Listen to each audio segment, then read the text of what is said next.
Hello, everybody, and welcome to a Thursday edition, a pre-Computer America show, a little behind the scenes. Hope all of you had a great day. Ben and I have a terrific show planned for you. In the second hour, we're going to be doing computer and technology news, brought to you by Slimware Utilities. They are the official optimization software of Computer America. And in the first hour, Abby is here. Abby is going to be talking about their Abbyy Fine Reader. Optical character recognition, OCR, the technology behind it. It's come a long way, and we are 1 minute until showtime. We are very pleased to have Bruce Orcutt, who is the Vice President, Product Management and Marketing for Abbyy. So sit back, relax, enjoy the show as we begin 2 hours of Computer America.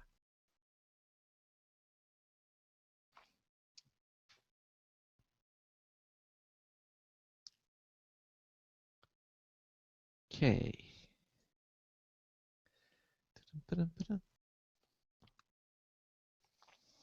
Everything looks A-okay here?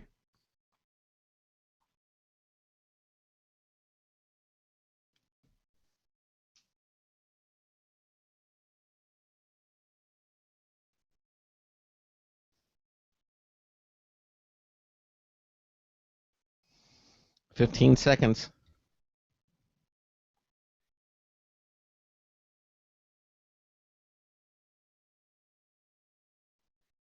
Your show will go live in 5 seconds. 4, 3, 2, 1.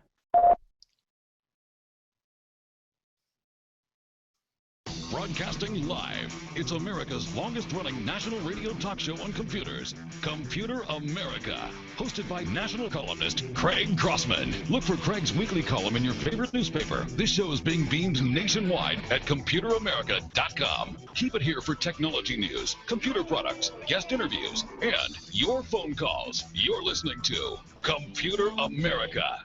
The Computer America show is brought to you by Bell Ringers. It's newer than news when you're right there as it first debuts. Visit our sponsor's website at bellringersmedia.com. Hello and welcome into the Computer America show. It's the nation's longest running, nationally syndicated radio talk show on computers. Computer America is heard around the world and coast to coast. And I'm your host, Craig Crossman. And I'm your co-host, Ben. And it's Thursday! All right. Okay. It's still not this. We don't get the same reaction when it's Friday. We get the big cheers. Is it like that? We get that. But it is Thursday. It's one day before Friday. There you go. The end of the week is almost upon us. And welcome into the program. We've got a great show planned for you tonight. In the second hour, we're going to do computer and technology news, and that's brought to you by Slimware Utilities. They are the official optimization software of Computer America. Some great stories in the wings. Ben, we have some from last night. We have some new ones, all cutting edge, and that's going to be a lot of fun. And then the first hour of the show, we're going to talk about something called optical character recognition. Now, for those of you who might not be familiar with that, although I'm sure most of you are, OCR has come a long way. Optical character recognition is the technology that lets a computer scan an ordinary document and convert it into text that the computer can actually understand. In other words, you can move it into a word processor, spreadsheet, whatever you want to do. And that technology has come a long way. Abbyy is here tonight talking about their new Abbyy Fine Reader. Okay, and so we're going to be talking to the company's Vice President, Product Management and Marketing for Abbyy.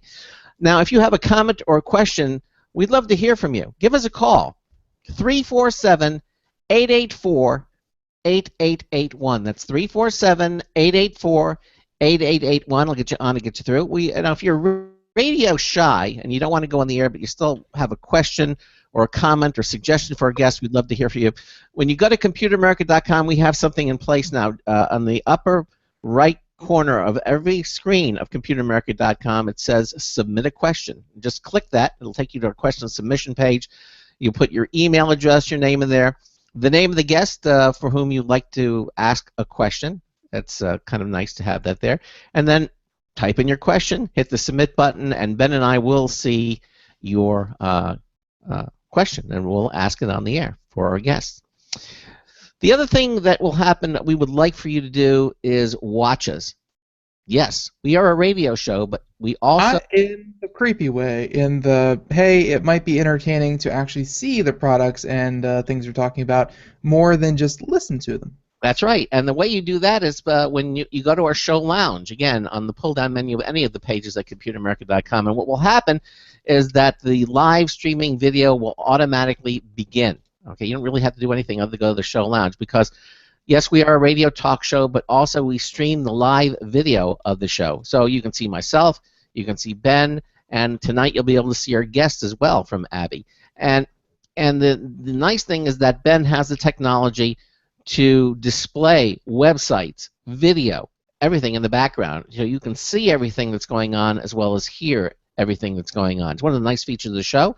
And we offer that up to you, our listeners of Computer America. So again, we're going to get started.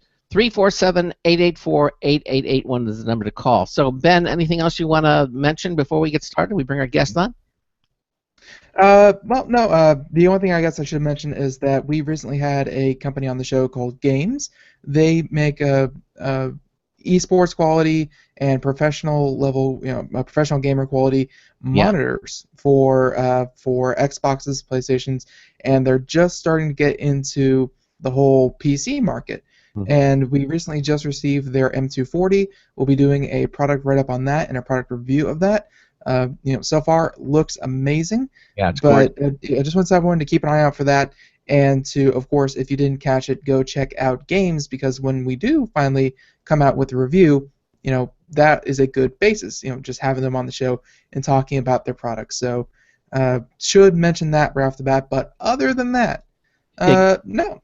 Games, by the way, is spelled Gaems. Yes. Yeah, yes. So it's a little twist on it. And I think games.com might have been taken. So Gaems probably was not taken. Yeah, it's actually GAEMSPGE. Okay. Yes. PGE.com is the website. You can check it out there at Computer. Also, we have a link to it at computeramerica.com. You can always see it there as well. Okay, so there we go. Abbyy is here tonight. Abbyy is a global leader in the development of document recognition, content capture, and language-based technologies and solutions that integrates across the entire information lifecycle. Abbyy Fine Reader is an optical character recognition software that provides unmatched text recognition accuracy, that's huge, and conversion capabilities, virtually eliminating retyping and reformatting of documents. Intuitive use and one-click automated tasks let you do more in fewer steps.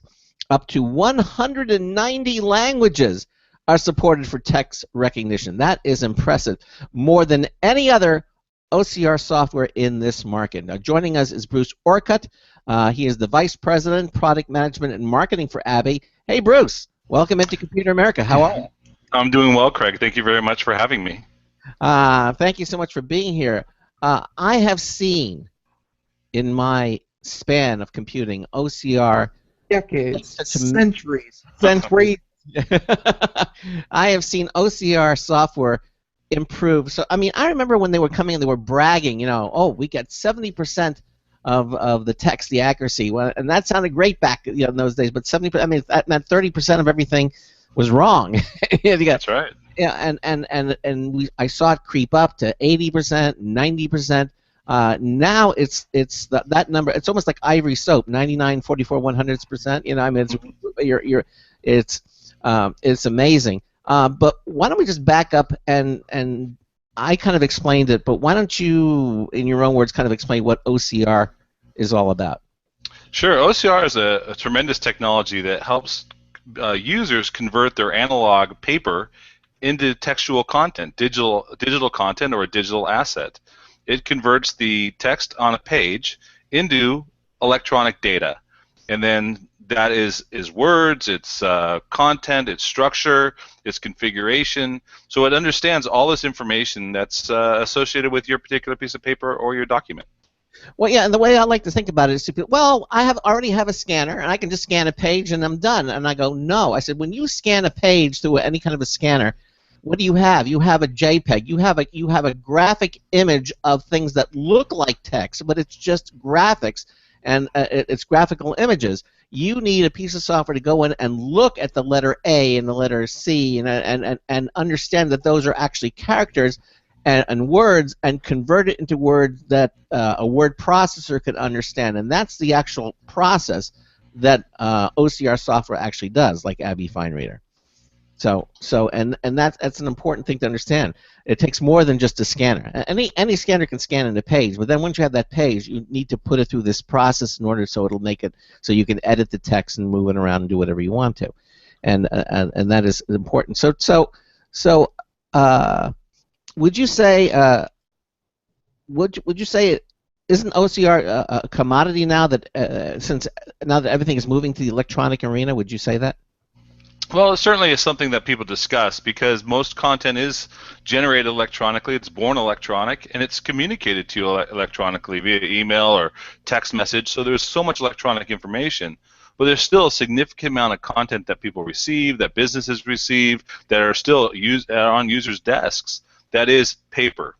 And so OCR is really important to help them transform that paper into this action information that then can be leveraged by their other electronic digital processes. So it's they talk about it being a commodity simply because the perceived value is less since there's so much digitally born content.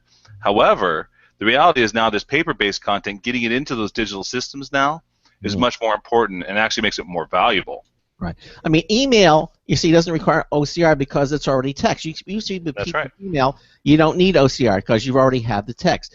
But as you say, I don't think we're ever going to have the paperless office, but any more than we're going to have the paperless bathroom. I think it's going to always be there.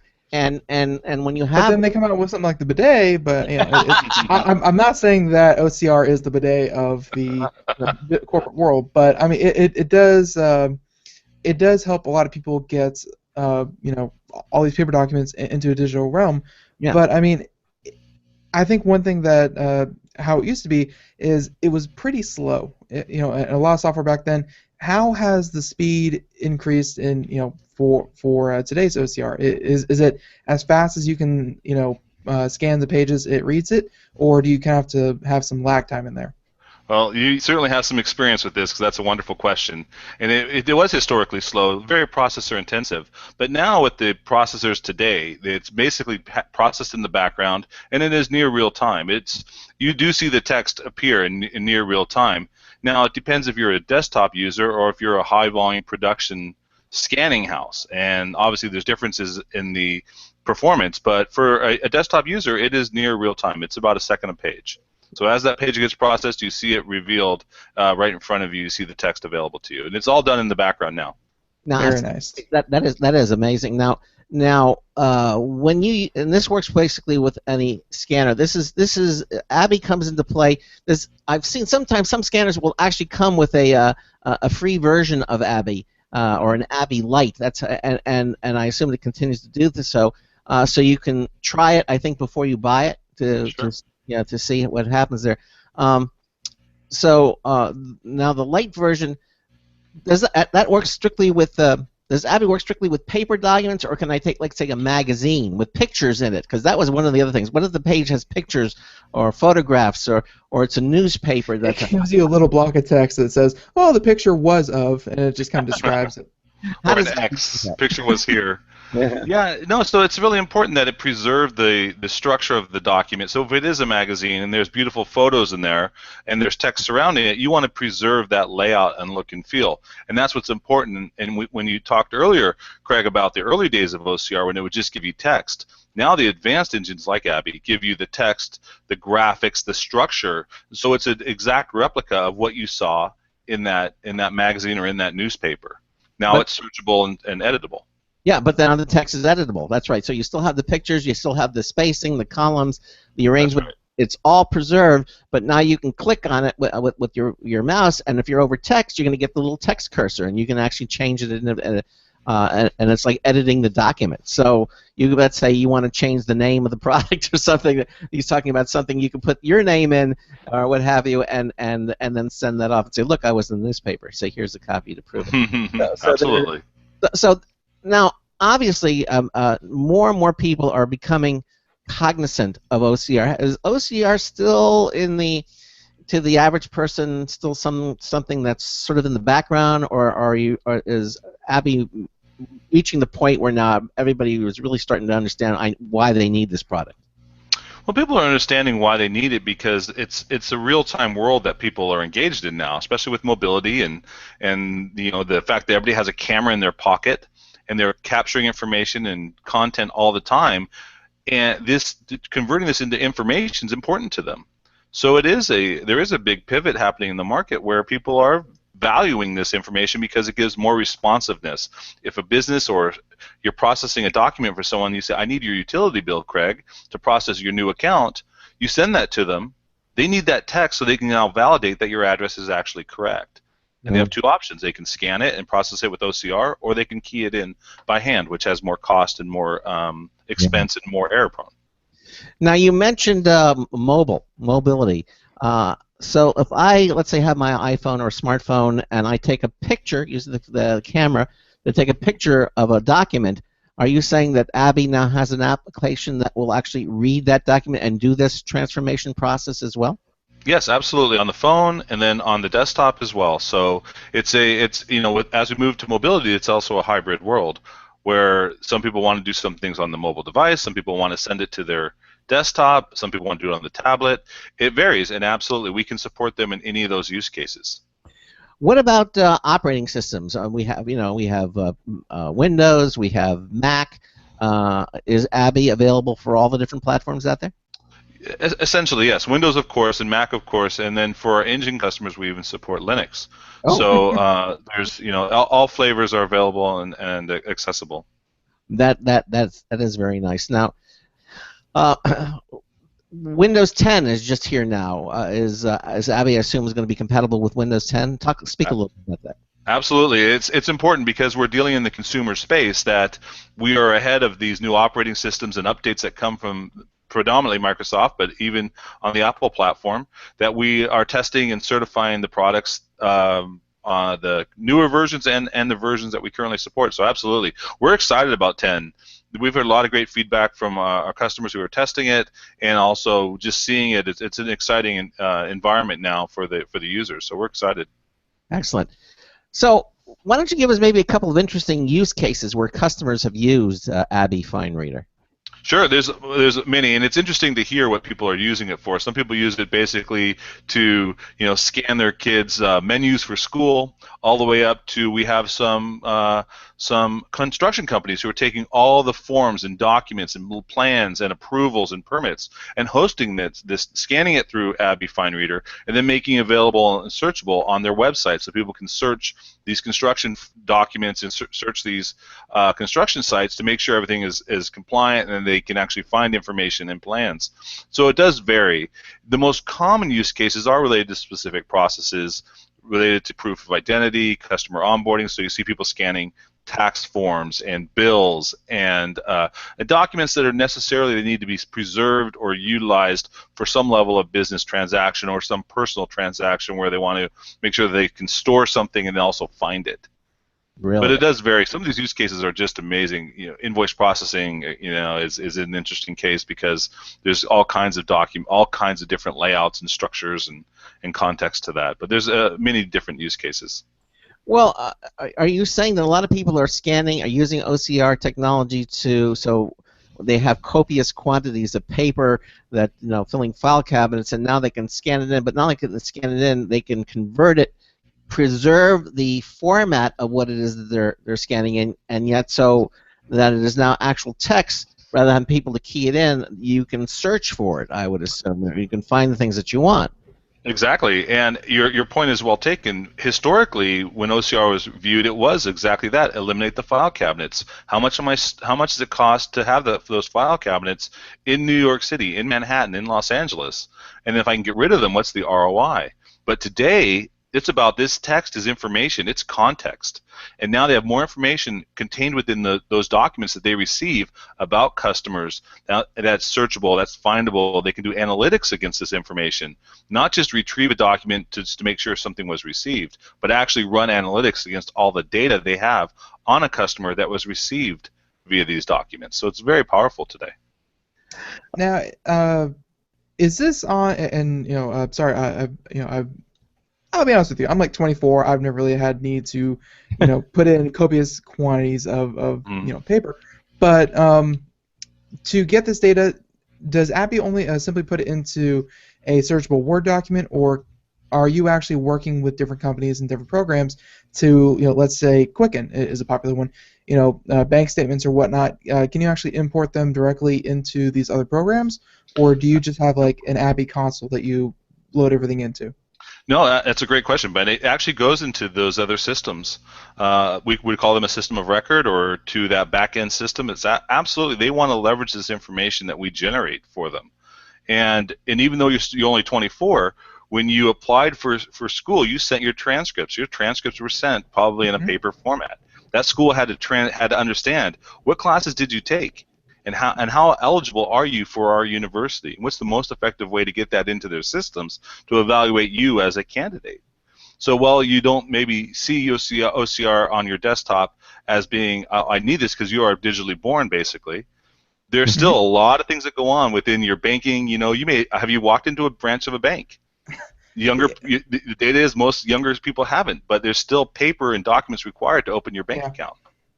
That's a very fine point for a lot of people out there. Is that I personally have never had to use it, but I have no doubt that all the information that I have generated over the years has been in some way has used OCR to get that digitized and get it to everyone who needs it. Everyone who needed to know that I was born on January 8th now properly knows that. Now that you're a Capricorn, we can all understand. But it is. If we had to continue to convert paper into text, I mean, by just typing it in, I mean, the amount of human hours is just not calculable. What about legal offices? I mean, so much of their work still is on paper, and they have to I assume that that law offices are using OCR technology like this quite a bit.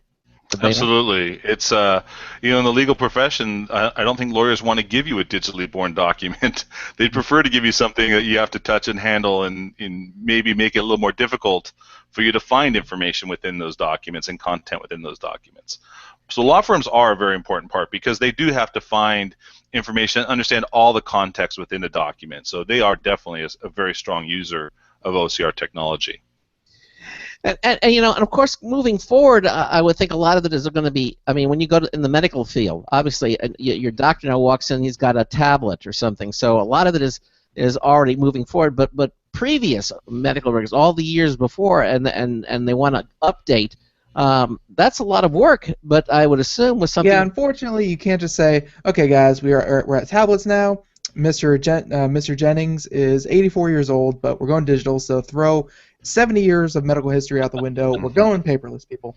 Yeah, exactly. They can't do that. So they have to get this information into their computers and make it searchable and make it, and it's just not scanning in pieces of paper. And so something. That's actually a good point. I mean, doctors' handwriting is notoriously illegible. How do you do with handwriting? Yeah, exactly. Handwriting's an important aspect, and it all varies based upon whether the more educated they are, the more difficult it is to read.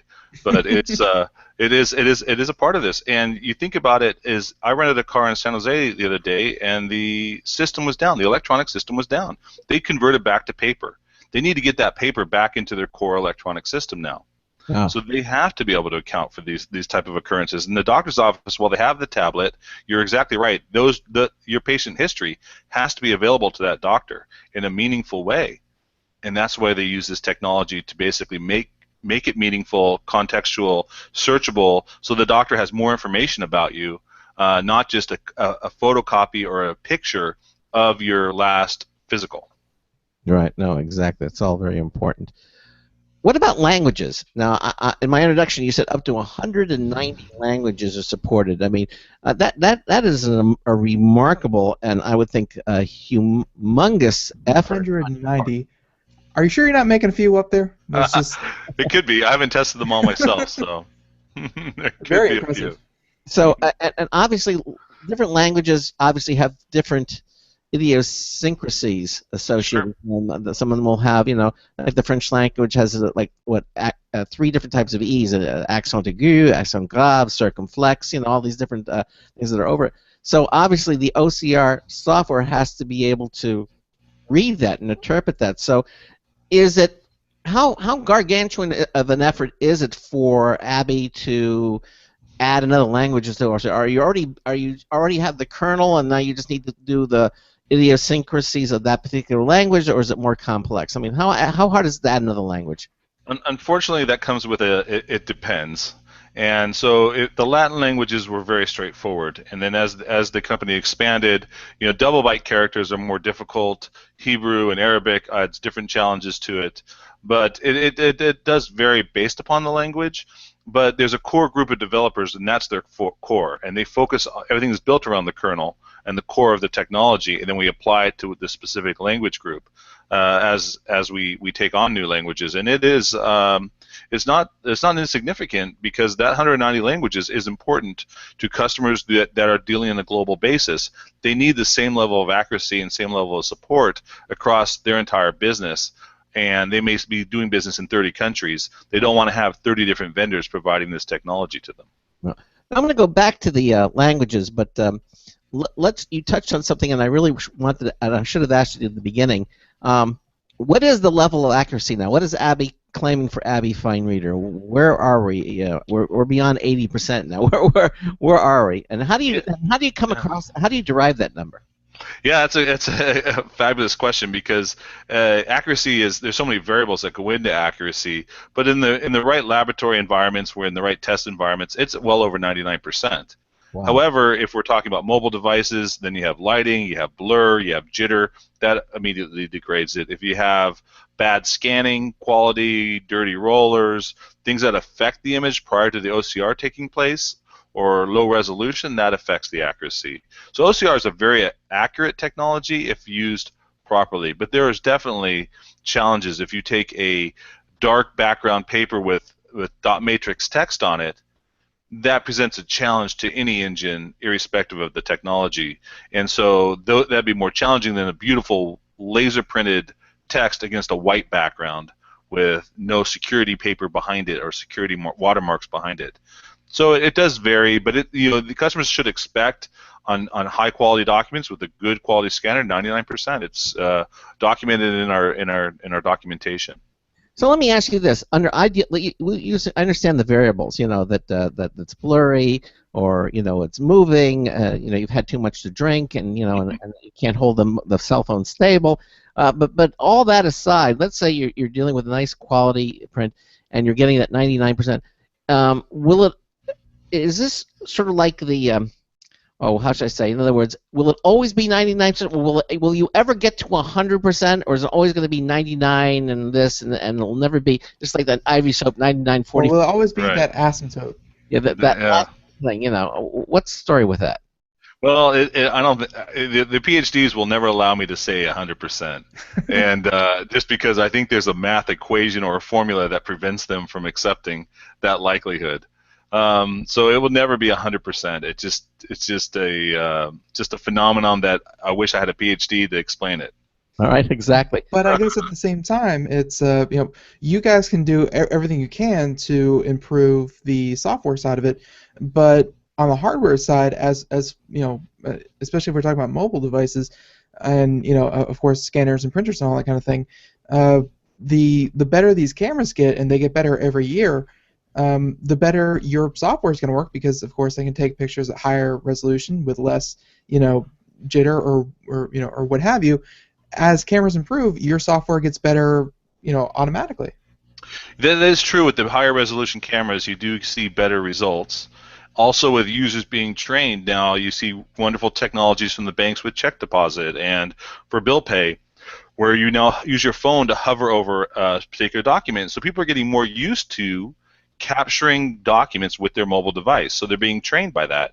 I love that feature. I have used that more and more. That has saved me more trips to the bank. But where Sure. when I first started is when I went to ATMs. I used to I used to have an envelope, and I had to put the check in and the deposit slip. No more. I said, where are the envelopes? One day they all vanished. And said, no, just put your check in. and it came out. It read the check, knew the amount it was for. I got a printout on the deposit slip of the check now, and that's all. The only way they can do that is with OCR in there. So we're exactly. And it's filtering into our everyday lives, and we don't even realize that all these really cool things is all due to the effect of optical character recognition, and we don't even, and a lot of us don't even know it, but there it is. There it is. Yeah, and again, I love just taking a picture of the check, on my the front and the back of the smartphone, and it knows how much it is. It'll come up, and you confirm it, and it says, oh, that's for $57, and you say, yep, that's what it is. And then it deposits the check for you, and then you can frame the check on the wall or something. Yeah. It's really useless after you've done that. Just keep it for your records. But again, all thanks to OCR. Real quick, before we hit commercial break in like less than a minute, you guys are on Abbyy Fine Reader 12. When did that come out? It's a new release for us. It was released at the beginning of this year.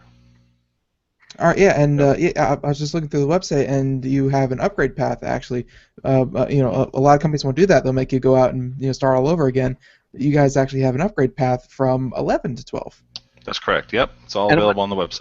And what I'd like to do is talk a little bit about some of the new features that you added. Okay, but we're at about an hour. We're going to take a commercial break.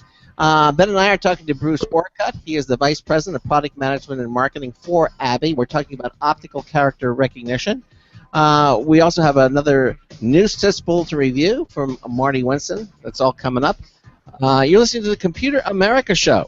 Ben and I will be right back after these commercial messages. Don't go anywhere. Stay with us, really. Sometimes, disaster strikes. Data can be lost due to many different reasons. Accidental reformatting, power spikes, virus attacks. Zero Assumption Recovery provides a suite of highly effective and thorough data recovery software for Windows operating systems. ZA is suitable for home users and small businesses who need a powerful data recovery solution for Windows and Linux file systems. Go to z-a-recovery.com.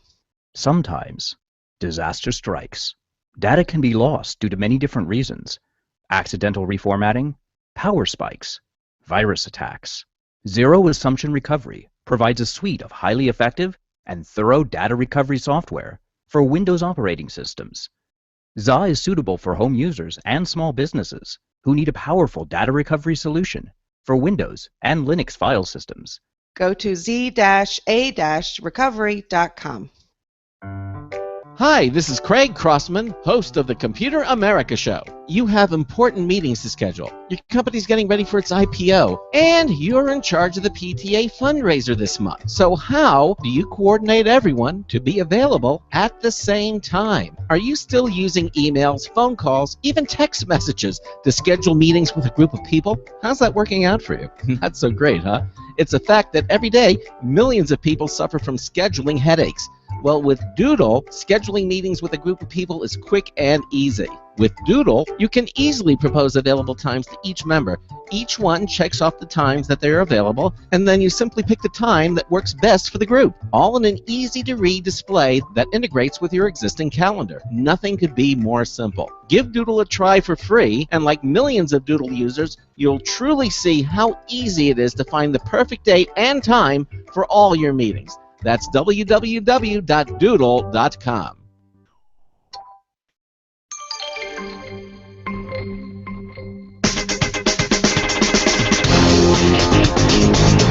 You made it through security okay?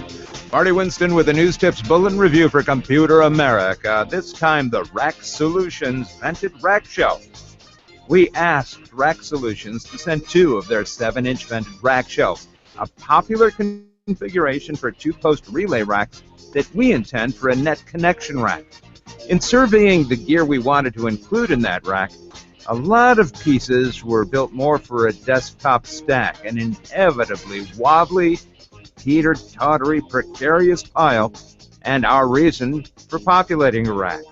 For most rack gear, things like network switches or power backups or power distribution products, ears on the side of that gear have holes that let you screw them right into the upright rails to hold them in position.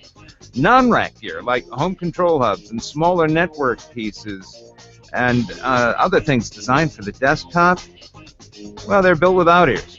A vented rack shelf can fit several such little boxes. The venting encourages airflow to help vent heat and can make tie-downs easier, or you can use a strip of Velcro underneath. Bottom line, Rack Solutions 7-inch vented rack shelves help convert a wobbly stack to an organized rack. Marty Winston, News Tips Bulletin for Computer America. Welcome back to the Computer America Show, 33 minutes past the hour. Here in the first hour, we are talking to Abby, Mr. Bruce Orcutt, and he is the Vice President and Product Management and Marketing. And yeah, we were just about to get into Abbyy Fine Reader. You know, we did a pretty good summarization of where OCR is today, where you can find it, what is it doing. But moving on to Fine Reader, the newly launched product. And Fine Reader 11, okay. Fine Reader 12, amazing, spectacular. Let's talk about that. And so, what would you say are some of the big things there? You know, what were some of the big leaps of from 11 to 12? Oh, well, we can't. You're muted. You need to unmute yourself, Bruce. Oh, there you go. We're good. We actually touched on a little bit earlier. It's about performance. So in 12, we really focused on the multi-core capabilities and taking advantage of all that processing power that users now have on their desktops or on their mobile devices. So we really focused there to really increase the performance, and so to give that perception or perceived value of real time.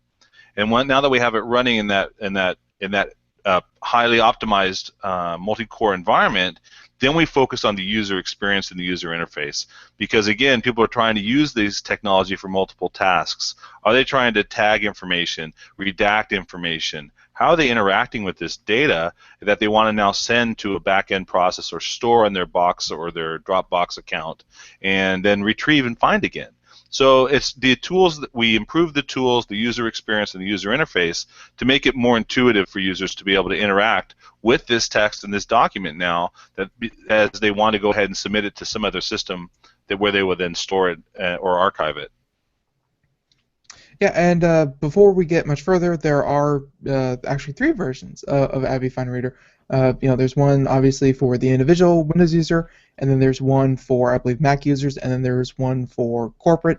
I think we should probably focus on the professional, which is which I assume is for the individual, and then we'll compare and contrast that to the corporate side. But for the professional, they got all the same kind of thing, and I was just poking through the features here. This whole extract text from tables and selected areas, that's something that I guess I never really thought about, because a lot of documents that I see, they do have tables, and it's easier for the human mind to kind of say, here's a table, information, all nice and orderly, perfect. But for OCR, I never really thought how that would play into it, because that to OCR, a lot of times I guess what did tables used to mean to OCR? Well, it would just mean gibberish text. It would be text that would be unstructured. So without preserving the context of the table, the structure of the table became useless from an OCR standpoint, because the text just all merged together in lines.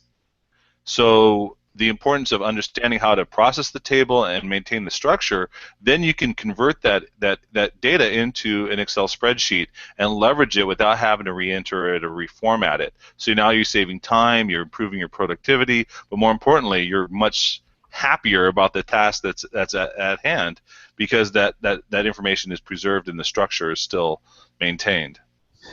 And that, as you say, that's really important to do, because these tables and things like crop up all the time in documents, or because it makes so much sense to us, but to a computer, it has no need for that. That's correct. Yep.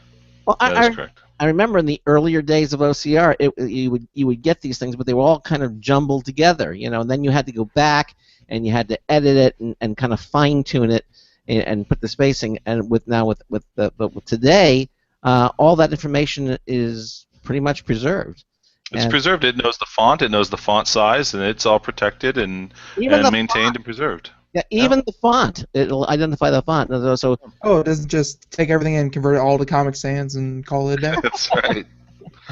Well, In the old days, you may have seen it in multiple times, a little bit of Times Roman, maybe some Arial, in different sizes embedded within there in the old days. Yeah. Not anymore, though. Yeah, it's come a long way. Yeah, it sure And has. thankfully, it has. So, okay, so these are some of the new features that are. Let's talk about some of the. You've introduced some new features with the version 12. What are some of the new things that you've introduced with this version? Well, we definitely have improved the integration with Office and how the software exports to all the different Office formats, the open Office formats. So that's been very important for our desktop users who really want to be able to receive a document and then export it and save it as a Word file. And so improving that integration has been important. The ability now to do proofreading within the system, where it's checking for errors, structural errors, maybe misspellings and things like that. The ability to quickly move through the document to correct this information is really, really powerful, and those are all new features. Did you say that not only will do OCR, but if something is misspelled, it'll correct this misspelling? Correct. It can. It absolutely can, because it's using dictionaries as part of the understanding of the text. And is this a 0 or is this an O? That type of logic is all part of the system. You're making this so easy now. Everybody should try it. Yeah, exactly. Would you say these are some of the features that make FineReader stand out from the competition? Because let's face it, there are some competing products out there. Well, there's a lot of solid products out there. There's, even our most common competitive products are open source. Mm-hmm. There's some good products out there, and the real differentiation is the ability to integrate with the Microsoft suite is important, and then the multiple languages, and then maintaining the structure. And that seems to be the biggest differentiator for somebody looking to buy a software package versus somebody that's looking just to get something to download and just try something or test it for themselves, and they'll accept whatever quality is delivered to them. Yeah. Well, obviously, if quality is important to you, it's like anything else. I mean, yep. If quality is important with you, then you really want to go with something. Abby's run for a very long time, and it's backed up by people who, they know what they're doing, and you're going to be assured. Now, look, I mean, especially if you work in a law office and you're converting these documents into text and everything, even though it's 99% and everything, obviously, I guess the thing is the people reading it, they aren't going to say, "Wow, this is almost perfect. I love it." They're going to say, "There's a few things off here." Proofread it. I mean, what are offices doing where accuracy is of tantamount importance? Because change an if or an and or a but, and that's going to change the meaning of the document, It depends, and so I hate to use that word, it depends, but companies that they're looking to pull information from these documents that may be relevant to a transaction or a process. They want your address, they want information to be populated into a database or to a CRM system. Mm-hmm. Then they're actually measuring the characters and the accuracy, because any error, they have to correct something. That has cost. And it depends on the customer and the company and the cost of the error or cost of the exception. Most companies have what we would call a precision bias, which is they want the right answer. And they're willing to flag a questionable word or a questionable address or questionable social security number or questionable information to have someone review it. And because the cost of an error down the stream is so high. But it really does depend on the company. A law firm won't see the spelling errors. They're looking at it as, is this searchable, is it retrievable, and then can I run analytics to find some relationships within these documents. Yeah. So they're using it for a different purpose. Okay, I understand that, and come up with different directions. That certainly is. Sure. So if you had to say or point to different organizations that would benefit most from FineReader, who would you say that would be? Well, it's anybody with paper sitting on their desk, and so it's a very heavily, as we talked about, education is very, very important. We see a lot of traction there. Law firms for sure. In manufacturing, it is always surprising to us to see how much content is still involved and paper is still involved in manufacturing processes that are for exceptions and for reports and for tracking. And that's an interesting area for us, because you would assume most manufacturing processes are highly optimized, but paper is still an important part of those. We see government agencies dealing heavily involved in paper still. And then there's the home user who has a scanner. They want to digitize their life or digitize their small business, and we see a lot of that. We've talked about the QuickBooks and Quicken use case where they want to digitize that information, have it all online and available to them for their financial records and their financial transactions. So it does vary. It's a very horizontal use case, and we see single people on the desktop achieving great success, and worldwide enterprises leveraging this technology to drive better customer engagement. No, I understand that what you're saying, but let me ask you this about trends. I mean, do you currently see any particular trends driving the OCR market? I know. The most important thing is what we consider customer engagement, and it's the fact that enterprises and businesses and agencies are building out 100% electronic systems, but what happens when now paper content is presented to them? So your mortgage, the bank would love to have you do everything 100% electronically, but what about the trailing documents? What about your pay stubs? What about your utility bill, your proof of insurance, the termite report? That all may still come in paper. And so the trends that we're seeing are companies that are moving to 100% digital processes, but also now are trying to account now for the supporting documents, because it's about customer service. If that bank can't respond to you quickly, then you may switch banks and go to a different lender who can do everything electronically, who can respond and capture that document, read the information in real time, and come back to you with an answer. So those are the use cases that we're seeing that are driving OCR. That's this real-time pivot in the market where we as consumers aren't going to be patient. We're not going to wait 2 weeks while we send our packet of documents to our lender to wait till they come back and say everything is good to go. We want to know immediately. So how is Abbyy addressing these market needs? Yeah, we're helping customers capture this information at the earliest point, whether it's from coming in via fax from a consumer, via email, via their mobile device, via the post, and then we're going to scan it. We're helping them capture wherever it may be. Even web portals is growing in demand, because what's happening is Abby's integrating this technology into these core businesses and these core processes that help these companies be more responsive. And that's exactly what we're trying to do, is help them accelerate these transactions, because now it's about customer service and customer engagement and accelerating processes for their people that are generating them revenue. So it's highly measurable now. It's no longer about those file cabinets we talked about earlier, because that data has already been scanned and it's already in a back-end system secured. Really? Yeah. Okay, so let me ask you this. You have other product offerings. We've been talking primarily about FineReader, which, by the way, sells for what? What does FineReader go for now? It varies. There's always some specials. It's around $149 is I think the list price for FineReader. FineReader, and you can do a trial version of some sort, or trial. There's trials. And there's always promotions. So check the website that Ben's been kind enough to show. Yeah, exactly. And FineReader is not your only product. I know Abbyy has other product offerings as well. Why don't you talk a little bit about those? Sure. So FineReader is our core. It's our foundational product that the company was built around. And then once we understood the text, the company said, well, we understand that there's text here. How do we read this information? And so we created a product line called FlexiCapture, which is it takes the text and now puts it into content and context. It says, here's all the text on the document, but now here is Craig Grossman's address, here's his social security number, here's his income. All this information that was contained within the document is now lifted off that page and delivered to a business system. So it's taking the text and actually putting context to it, that this is the information that this business process needs. And that's been a really important product for us, because it takes the text and drives now business value.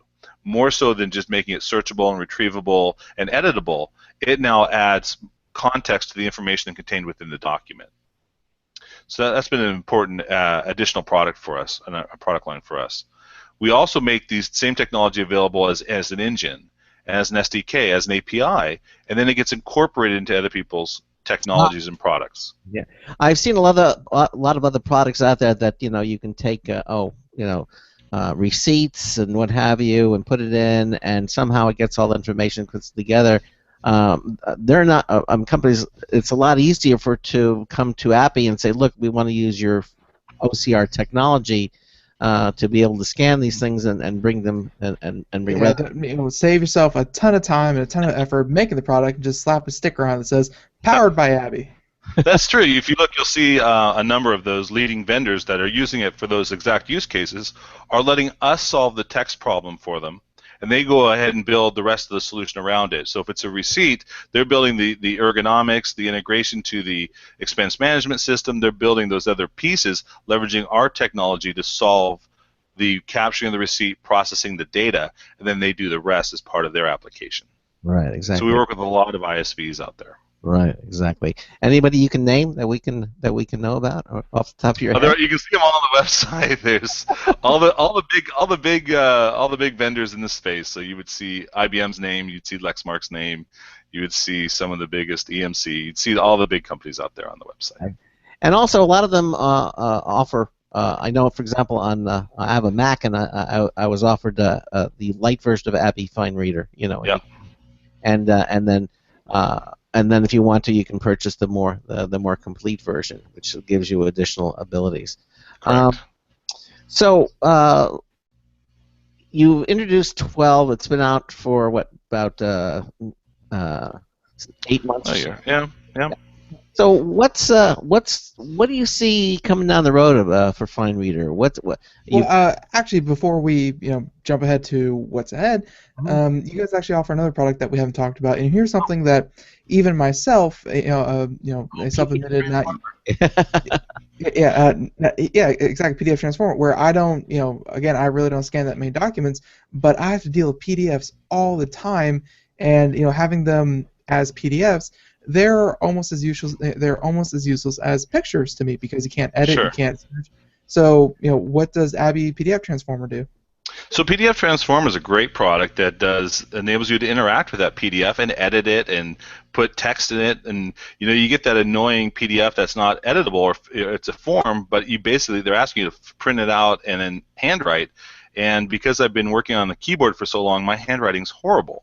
So you can use PDF Transformer to go ahead and just create boxes and go ahead and enter that online and create a digital PDF, and you can use it to edit PDF documents, add text, eliminate text, add links, add highlight information, bookmark information. So it's really a powerful editing tool for users that are receiving PDFs or processing PDFs. Just on, I don't know too much about the behind the scenes, but whenever you do this PDFs, is the accuracy increase or decrease? Because it's all digitally born. So good question. It's actually a great question. It all depends on how the original PDF was created. So there's multiple flavors of PDF, and there's multiple elements that go into a PDF. If it was digitally born and they added the text layer, the text will be 100% perfect. And so that's just pure text. That's just text that's hidden behind the PDF that's embedded within the PDF. Other times it's just the image and there's no text layer there, and we can add a text layer by doing the OCR. Make it searchable, make it editable. So it really depends on which software was used to create the PDF and how it was encoded.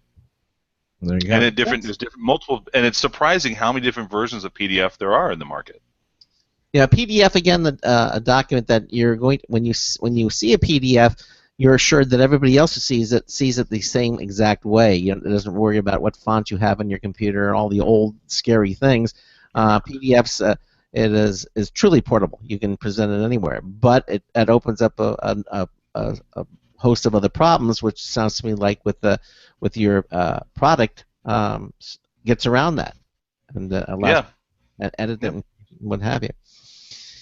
So, any other products that I might not have mentioned?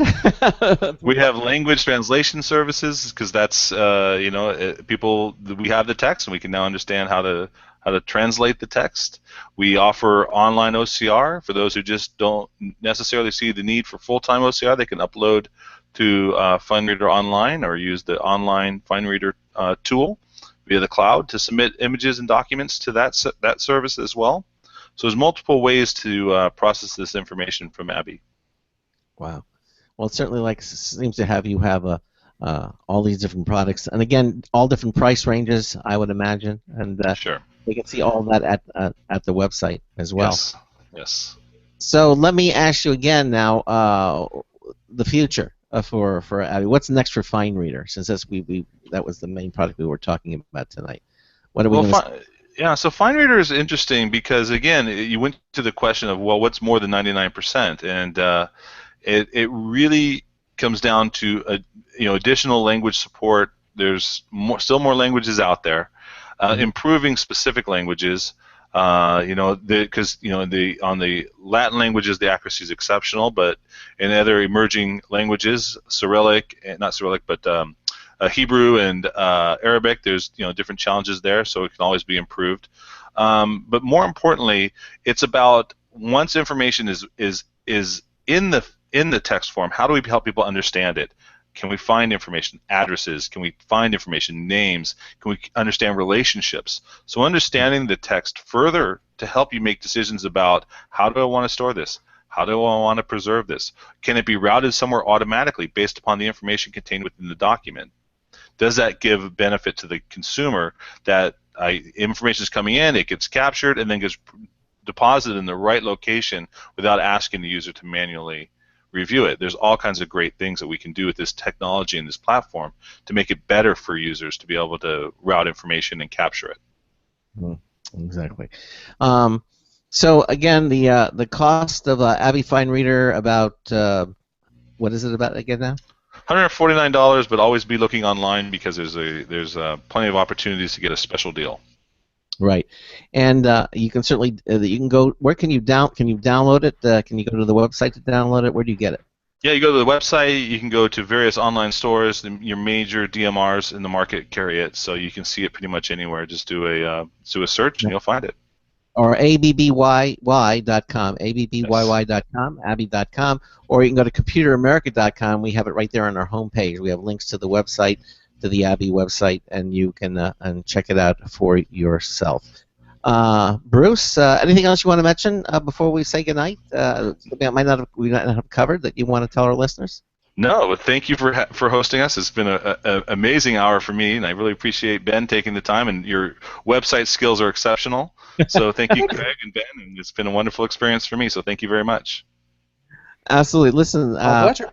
Yeah, and we appreciate you being on here. And again, I use Abby. I've been using Abby for many, many years. It's a terrific product, and certainly highly recommended. If you have any need, and I can't imagine a computer user without having some sort of need for OCR. If you have any of that, check out Abby Fine Reader. It's a terrific.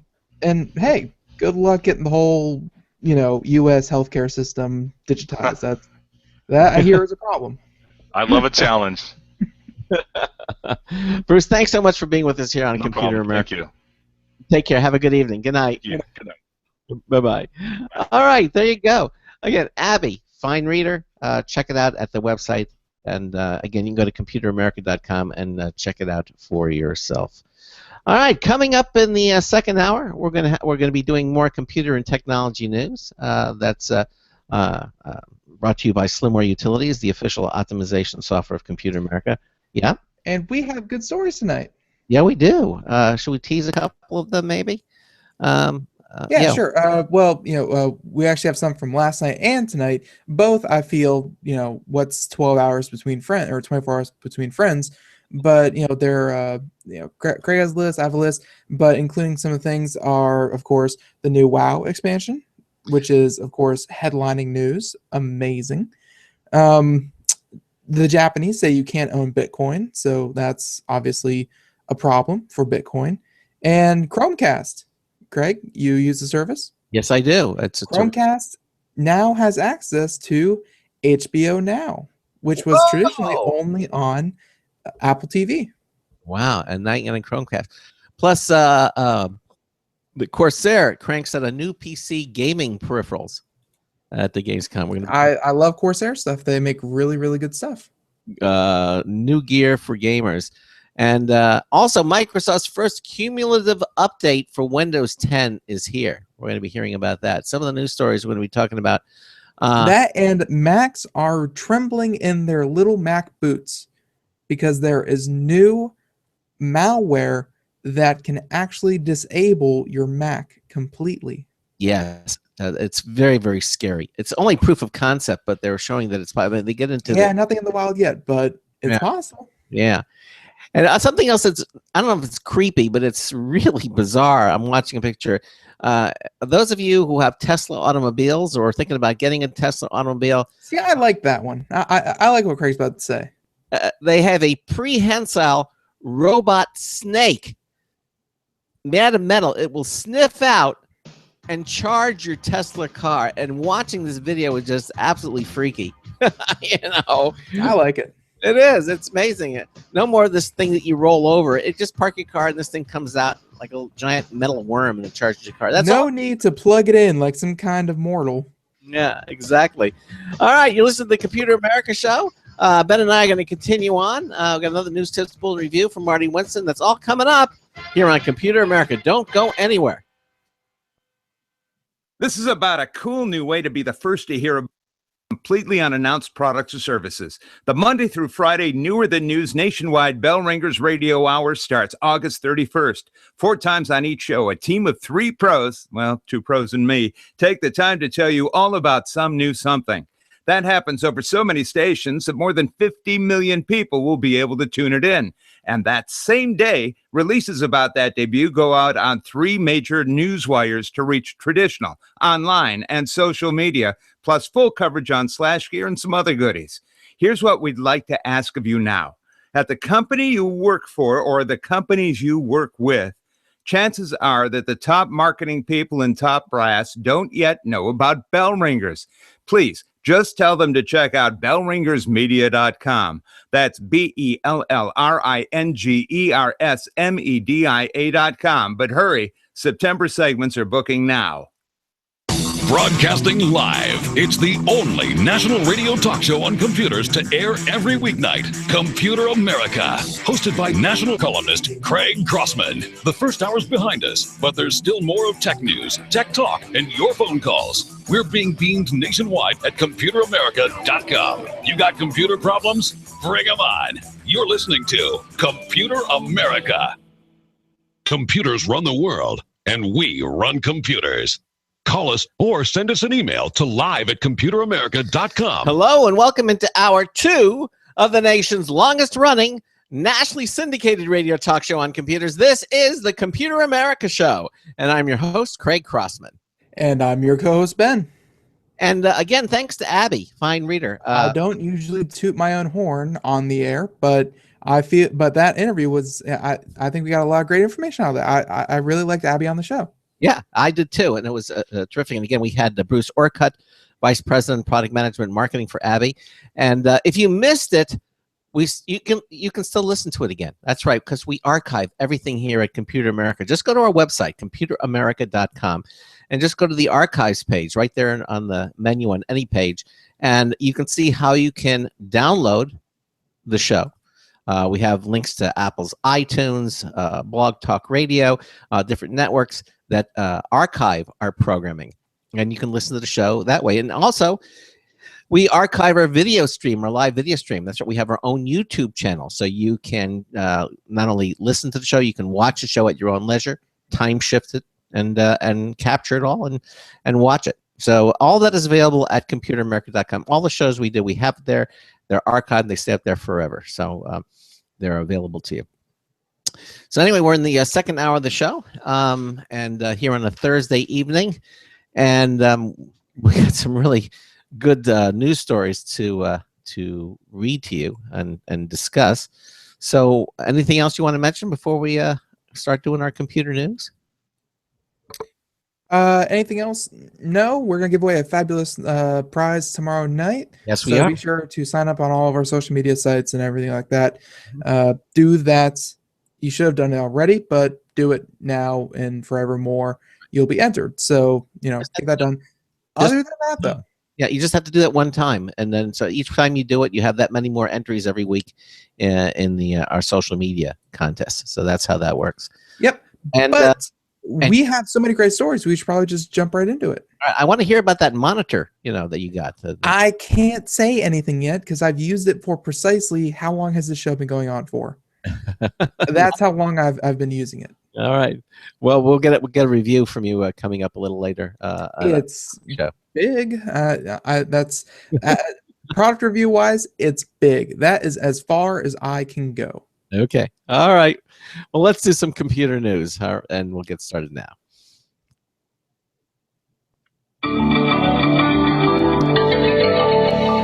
Tonight's computer and technology news is brought to you by Slimware Utilities, the official optimization software of Computer America. You can visit them at slimwareutilities.com to clean, speed up, and optimize your Windows system. Slimwareutilities.com. Check them out. You'll be happy that you did. And this very first story we do, I'm going to do this this thing that was really freaky.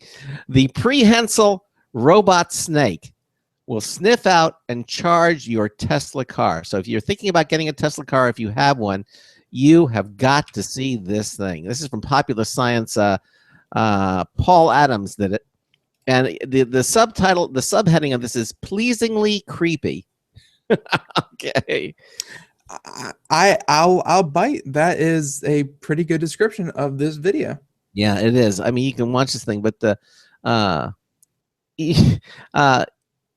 Elon Musk, of course, is evidently warned us that the next model of the Tesla electric car charger would come in the form of a blind probing serpent with an electronic proboscis.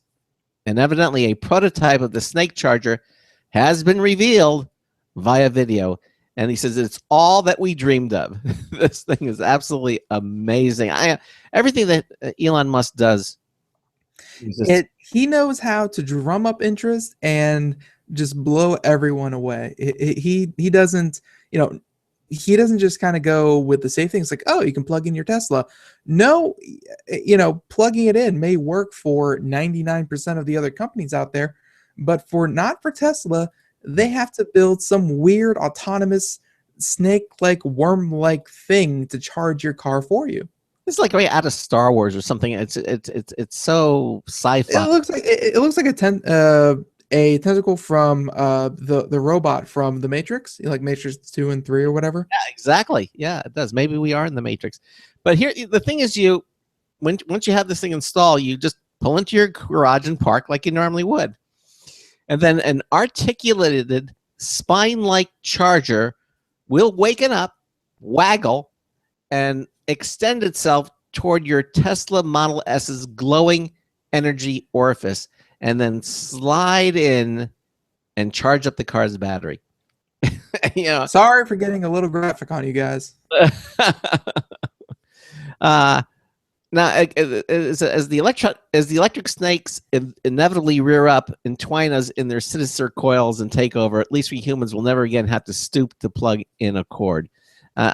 This would almost make just worth getting the Tesla just to see this thing in action. Now, there is a point to this. Yes. Which is more than the wow factor, more than the awe factor, more than the what the heck is that thing factor, is this actually serves a purpose. And the purpose is that, of course, it makes it easier when you, after a long day of driving your Tesla around, pull into your garage like you normally would, and bam, this thing's off and charging on its own.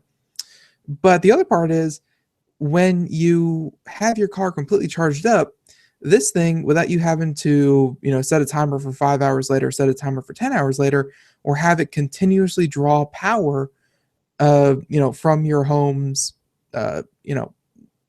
power cable, whatever, without having to continuously draw power, it would disengage itself from the car after the Tesla is at 100% battery capacity, and then it would, put itself away so that you don't have to worry. It takes all the guesswork, all the worrying, all the having to do anything hands-on to refuel. Like, this is turning your Tesla car into a self-fueling, self-monitoring system. Like, it is as close to never having to worry about fuel again as you can get. Amazing. Just amazing. Because again, if it charges itself and it unplugs itself when it's fully charged, and you never go more than 300 miles a day, that's it right there. This car is essentially fuelless. From the point of mind that, hey, you don't have to worry about fueling it up. Yeah. So as Ben says, if you don't go more than 300 miles a day, you're not planning any long trips or something. Basically, it's like riding a bike. You never have to worry about it again. I mean, except it's a $120,000 car. Well, yeah, there is that. And I don't know how much this reticulating worm-like thing is, but I'd buy it. It seems like a useful feature. Yeah, I would too. It is. Of course, completely prototype. So, I'm sure it's not in any homes yet. No, but it will be. Very cool, though. Yeah, very cool. All right. And the beginning of the robot uprise. But let's talk about Apple stock. Okay. Always a fun topic. And yeah, this was actually from yesterday. We didn't get a chance to go over it because we had that great show with Matt Smith, I believe is his name.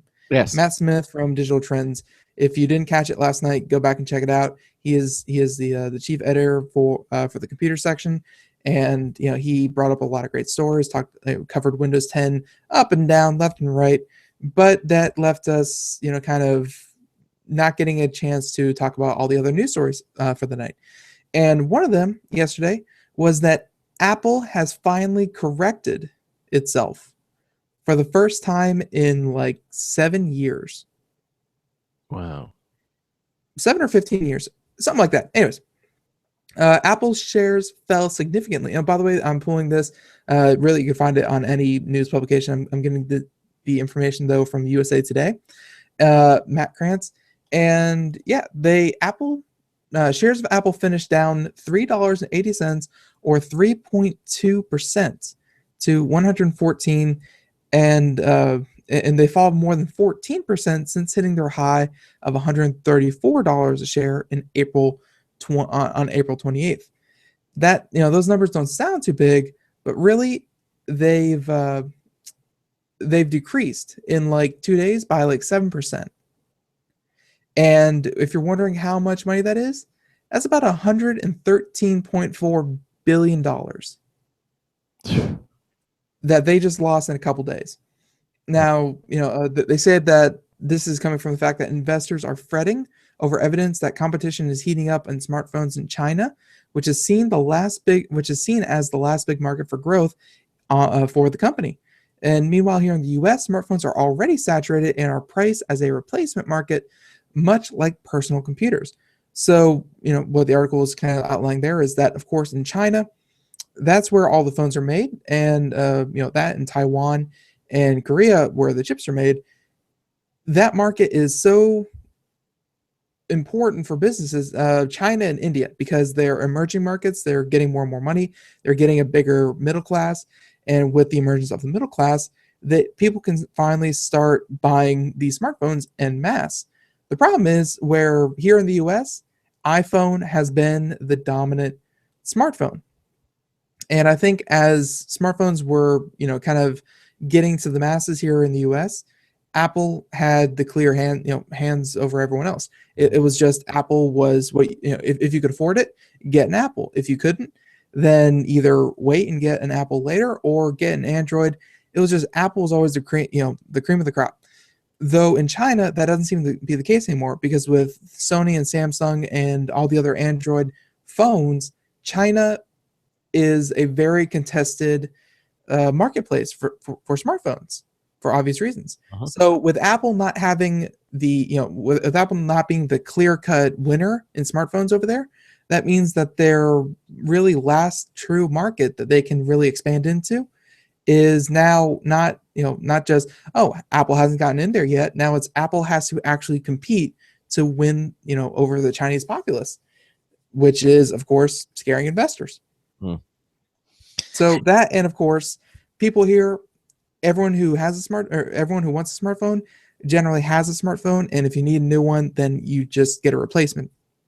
Now, there's not a large portion of the market out there that has to buy a smartphone for the first time. Those are few and far between.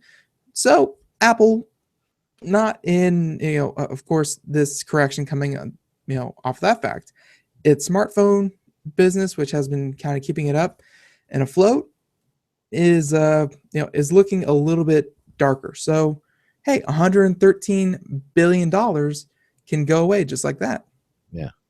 But of course, a little bit of sunshine and all this dark and gloomy, Apple continues to be the most valuable company in the Standard & Poor's 500 with a market capitalization of $657 billion. My gosh, that's almost If you remember, back when I believe we did the story of when Apple hit $700 billion as their market cap. And, that was a big deal, although now 657. And of course, Google and Facebook, though, are catching up to Apple. So, don't be surprised when they finally do fall, as no longer the most valuable company. But Apple's not going anywhere. They're not. Apple is not shrinking into oblivion. It's just they're correcting for the first time in forever, because hey, if you have nothing but good press for year after year after year, eventually something bad is going to knock you off your pedestal. And for Apple, that came, that knocking off your pedestal came with a huge price tag. So that happened yesterday. Oh, well, there it is. Significant. Wow.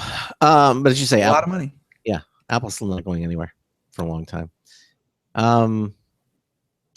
This next story, I think is kind of amazing.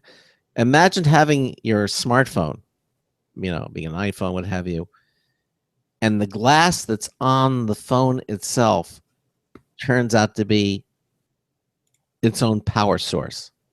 What? Yes. Evidently, they have just, this company from Ubiquitous Energy are now making transparent solar cells.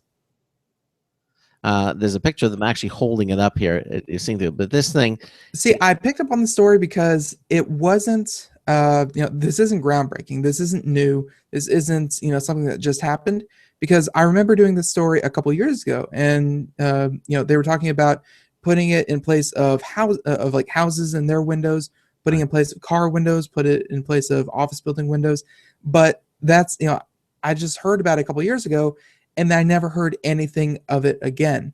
So when I saw this article published, actually, late yesterday, I was intrigued because I was hoping that there would be some new information here to follow up on all the high promises they were making just a couple years ago.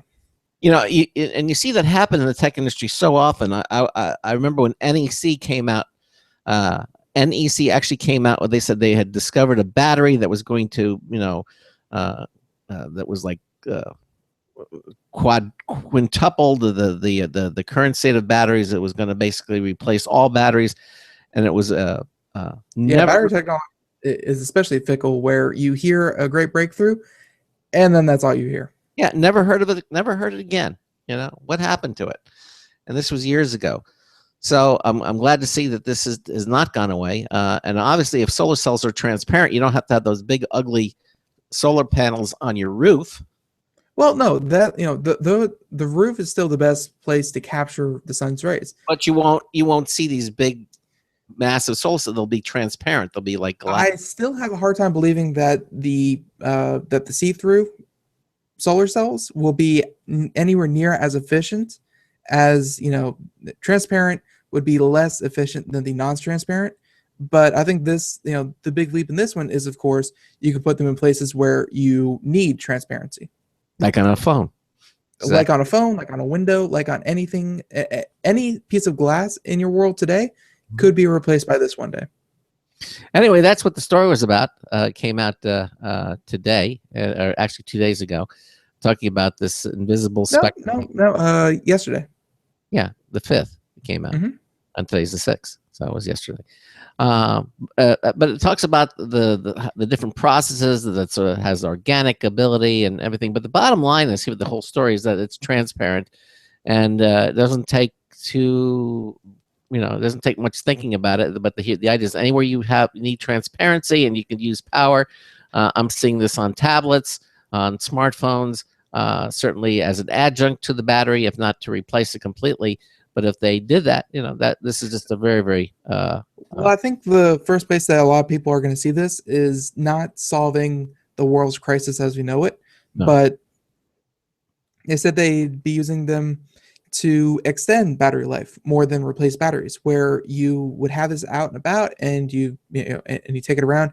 And let's say you're sitting outside at a cafe, you take your phone out, set it on the table next to you with the sun beating on it, and it would actually recharge your phone as you're sitting there, letting it do nothing, and it charges itself.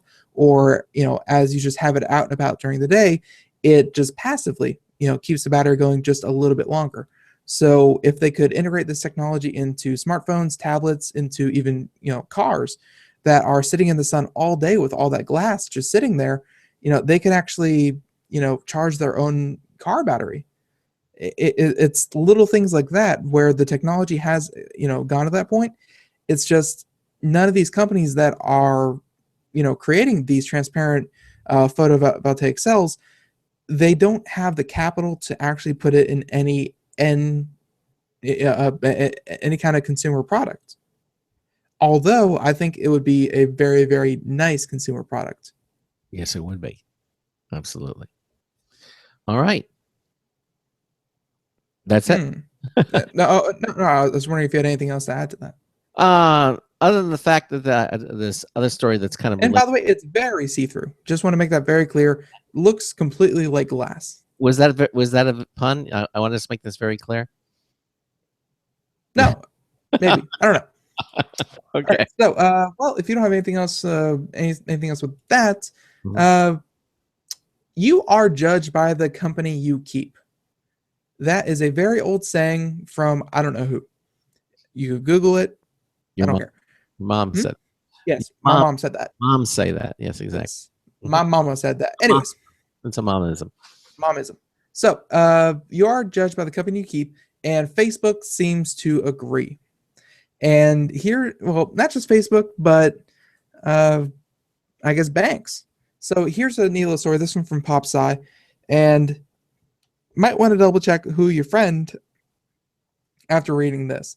So Facebook could check your loan applications against your friend's credit. Mm-hmm. And they recommend call it friend lining. So Okay. this is freaky. So here, and they have a patent for authorization and authentication based on an individual social network. This is a quote from the patent that that Facebook had just applied for, and quote, in a fourth embodiment of the invention, the service provider is a lender. When an individual applies for a loan, the lender examines the credit ratings of members of the individual social network who are connected to the individual through authorized nodes. If the average credit rating of these members is at least a minimum credit score, the lender continues to process the loan application. Otherwise, the loan application is rejected.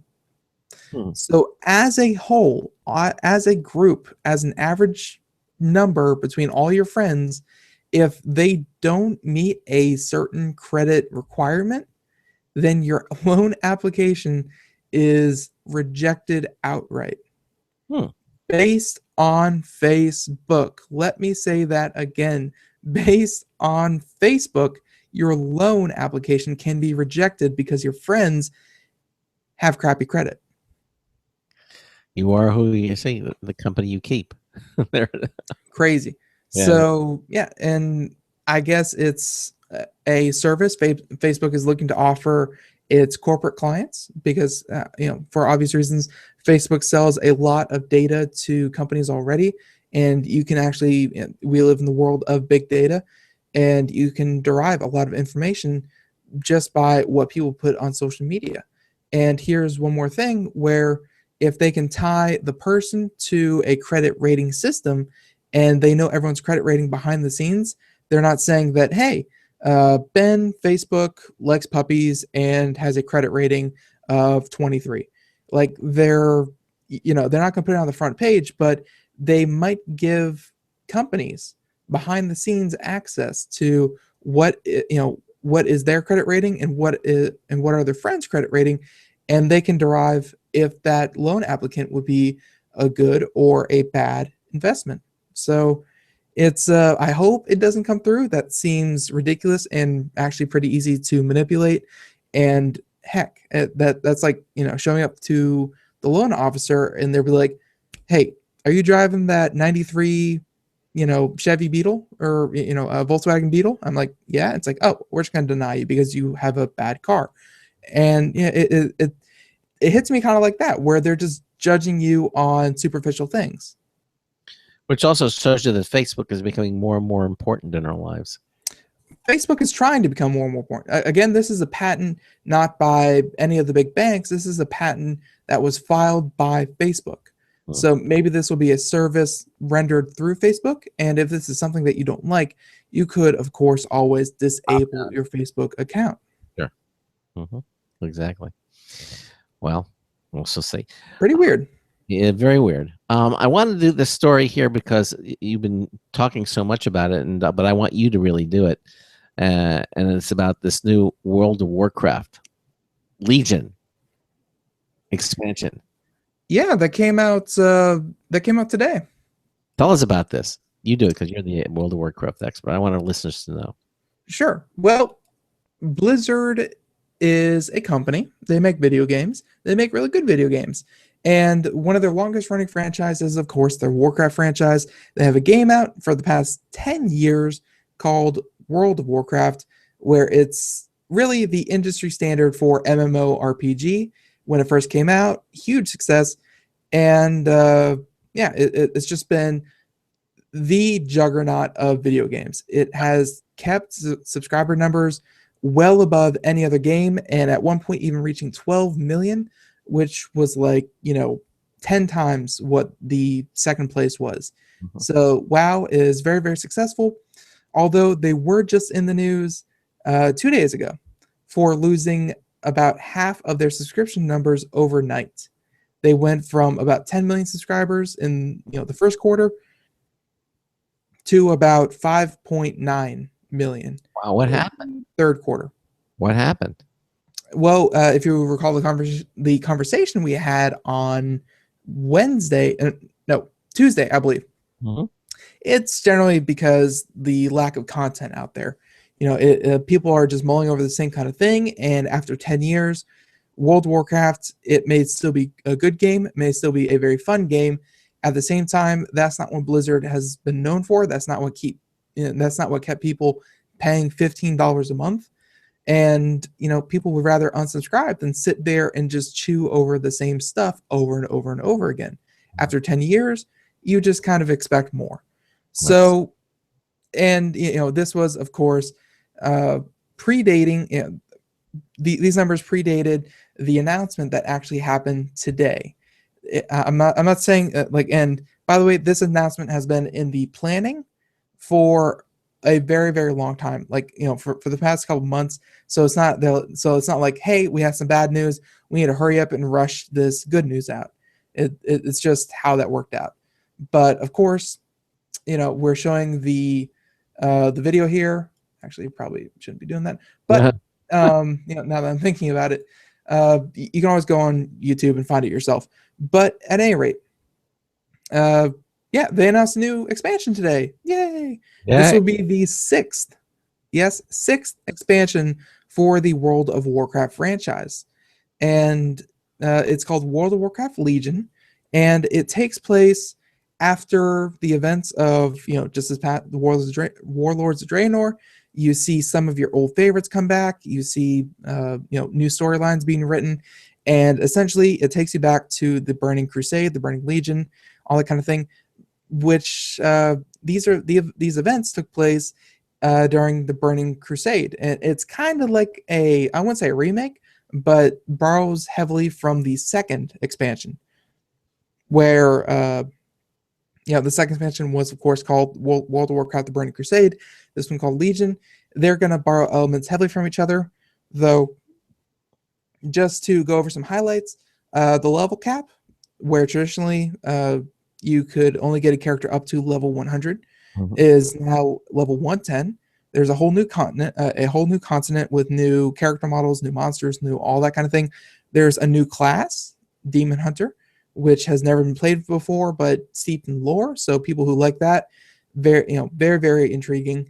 And there's also a new PvP system, some new items, and a lot of new content that they're hoping is going to bring a lot of people back. Because from what I've seen, the content that they're adding gives people it gives people a way to socialize that the previous expansion didn't. It gives people ways to customize and to actually earn rewards as an ongoing basis, more than just get to this level, get this done, and wait around for us to do something else. Like, they're adding in a lot of continuous content, which is very nice. And then the last thing is, of course, they also add in class orders. So all the paladins and all the priests and all the warriors and all the warlocks, they can all go hang out in a specially derived place just for them. Point is, the beta is coming this year. It might actually already be out. And yeah, trailers are out. You can go see the Gamescom announcement. It was very, very cool. I wanted to ask you, do you think this is going to save World of Warcraft and get back all those people who left? See, and that's the funny thing. You can say save World of Warcraft, but at the same time, they're, as we saw, they're still making over $1 billion a year just from WoW. Yeah. There's no reason to save World of Warcraft because it's still a very profitable venture. There are, MMOs that can barely scrape by with 700,000 users. WoW, even when they've lost half their subscribers, still have 5.1%, actually 5.1%, or I'm sorry, 5.1 million users. They have 5 times as many as their nearest competitor. They don't need saving. I think anything Blizzard does at this point, whenever they add content, they're going to see a surge in resubscriptions. Wow. And then followed by a lull after the newness is worn off. And that's just how Blizzard is going to operate. All right. This is Computer America. We'll be right back with lots more. Don't go anywhere. I need a favor. You may not have anything to do with launching new products or new services at the company you work for or the companies you work with. So just in case the people there who are in charge of that aren't listening to Computer America tonight, please tell them about Bell Ringers. It starts August 31st as an hour-long Monday through Friday nationwide radio show on so many stations that more than 50 million people will be able to tune it in. 4 times each hour, a team of 3 takes the time to fully describe and explain something that's never been announced before, making it newer than news. And that same day, they send releases over 3 wires to traditional online and social media. Get full coverage on Slash Gear and more. Please, just ask those marketing guys to take a look at bellringersmedia.com.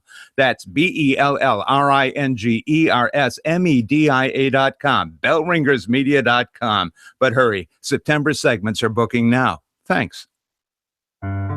Hi, this is Craig Crossman, host of the Computer America Show. You have important meetings to schedule. Your company's getting ready for its IPO, and you're in charge of the PTA fundraiser this month. So how do you coordinate everyone to be available at the same time? Are you still using emails, phone calls, even text messages to schedule meetings with a group of people? How's that working out for you? That's so great, huh? It's a fact that every day, millions of people suffer from scheduling headaches. Well, with Doodle, scheduling meetings with a group of people is quick and easy. With Doodle, you can easily propose available times to each member. Each one checks off the times that they are available, and then you simply pick the time that works best for the group, all in an easy-to-read display that integrates with your existing calendar. Nothing could be more simple. Give Doodle a try for free, and like millions of Doodle users, you'll truly see how easy it is to find the perfect date and time for all your meetings. That's www.doodle.com.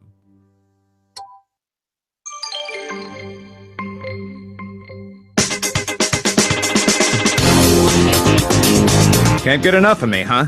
Marty Winston with a News Tips Bulletin Review for Computer America, this time the Ryobi electric pressure washer. The snow itself is gone, but it's always a slovenly guest, leaving behind a lot to clean up. So we got in a Ryobi RY14122 electric pressure washer last spring.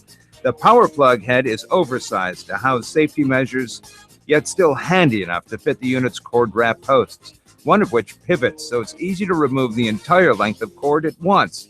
The screen-filtered water hose connector up front has a spinning sleeve thing that helps hose handling happen easily. There's a turbo nozzle and pattern heads that exchange easily to adjust the spray pattern, and the nozzle handle has an angled trigger grip for easy one-handed use, plus a barrel grip for even more precise aiming. A top cap accepts liquid soap for wash then rinse use. We like the convenience of an electric unit, and it's 1700 psi. That's 1.2 gallons per minute. Pace is plenty for what we want to do. If you need more, Ryobi does offer beefier gasoline-powered models. Bottom line, we found the Ryobi RY14122 electric pressure washer powerful enough to clear winter crud off the driveway, but gentle enough to also get some off the car. Marty Winston, News Tips Bulletin for Computer America. Welcome back to the Computer America Show, and it is 33 minutes past the hour in the second hour, and of course, we are doing computer and technology news brought to you by Slimware Utilities, the official optimization software of Computer America. We're just going over the news stories of today, yesterday, the day before, in your all-time favorite hits. Yeah, and we just finished up talking about the latest World of Warcraft expansion. Well, let me ask you. I had one more question about that. Okay. Sure. That you said they're at 5 million, and I think I asked you. I said 5.1 million. No, I know it may seem nitpicky, but 100 million people is no small number. No, exactly. 100,000 people. I'm sorry. Exactly. And then when I asked you, I said, I think it'll save it. So it obviously doesn't need saving, but I wanted to. It doesn't need saving, yeah. But what I was going to say, do you think this new expansion is going to increase the number of either the older users and bring them back to it, or do you think they'll look at it for a little while and say and try it and then fall off again? What do you think the impact is going to be of? Blizzard has kind of laid down the law about what their expansions are going to be, and players have to adapt to that. Where they used to be, an expansion pack lasted anywhere from a year and a half to 3 years, and depending on what it was, that's there was a lot of content to fit into an expansion, and when you bought an expansion, you were playing that again for 1.5 to 3 years. So I think people were kind of disappointed with Worlds of Draenor, the latest expansion, and that's why you're seeing these subscription numbers fall off, because they don't realize what Blizzard is going for. And some people call it a money grab. Some people, think it's greedy. You can think whatever you want about it, but Blizzard has come out and said it, that they're aiming for a yearly World of Warcraft expansion release date. So every year they're hoping to release a brand new $40 expansion for World of Warcraft. Wow. So and each expansion is going to have less content than it traditionally has had. It's going to have less playable. It's going to have obviously people aren't going to have as many things to do during that time, but they are going to do big sweeping changes, big overhauls, and actually add content on those yearly announcements. So. And there's something else to consider too, is that's new players, that are always coming to the thing. So yeah, and they're always, it's all new to them, right? So. Yeah, and and those are trickling in all the time. But at this point, hey, WoW's been around for 10 years. If you haven't picked it up yet, you might not be picking it up now, and even the younger generation is having a harder time picking it up because back in 2004 when it was first released, it was the one and only, and it was amazing. And nowadays, it has so much competition that if you have new players, there's a chance that they might not even pick it up. But at the same time, there's a lot of content. They're on a yearly expansion release date now. Mm-hmm. So I think people are going to see, or at least Blizzard is going to see their subscription numbers. They're going to jump every time that they release, a new expansion, because you're going to have people who are going to pick it up for $40. And they're going to play it again. They're going to play it for a couple months. They're going to see everything that there is to see. And then they're going to fall off, somewhere in probably mid second quarter, late second quarter, early third quarter. And that's I think in Blizzard thinking that is completely fine. Let them do that. They can pay $40 for the expansion, and then pay us another $60-$75 in monthly subscription fees, and then they'll drop off. But then next year, another $40, another $60-$75 in subscription fees, and that's just going to be the revenue model where they don't have to keep people entertained an entire year at a time. And of course, there's always people, coming back, leaving, and it's a bit more chaotic than it used to be. But hey, it's World of Warcraft. It's amazing that a single game is continuing for 10 years, coming up on 11, and it looks like it's going to stick around because it's definitely going to be profitable. It looks like it's going to stick around for another 10 years. So it's just crazy to think about one game, living, being multi-generational, and I think WoW is going to do it. Well, there you go. Well, all I can say is wow. It would be, it's in my mind, it's not impossible for WoW to exist for 20 years and still be relevant. That's what I'm kind of feeling. And with their new release schedule, of course, some people are going to get burnt out. They're going to feel like they just bought the last expansion. I now have to go buy this one.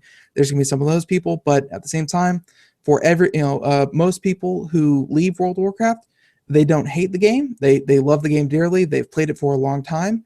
It's just they leave it generally with one feeling.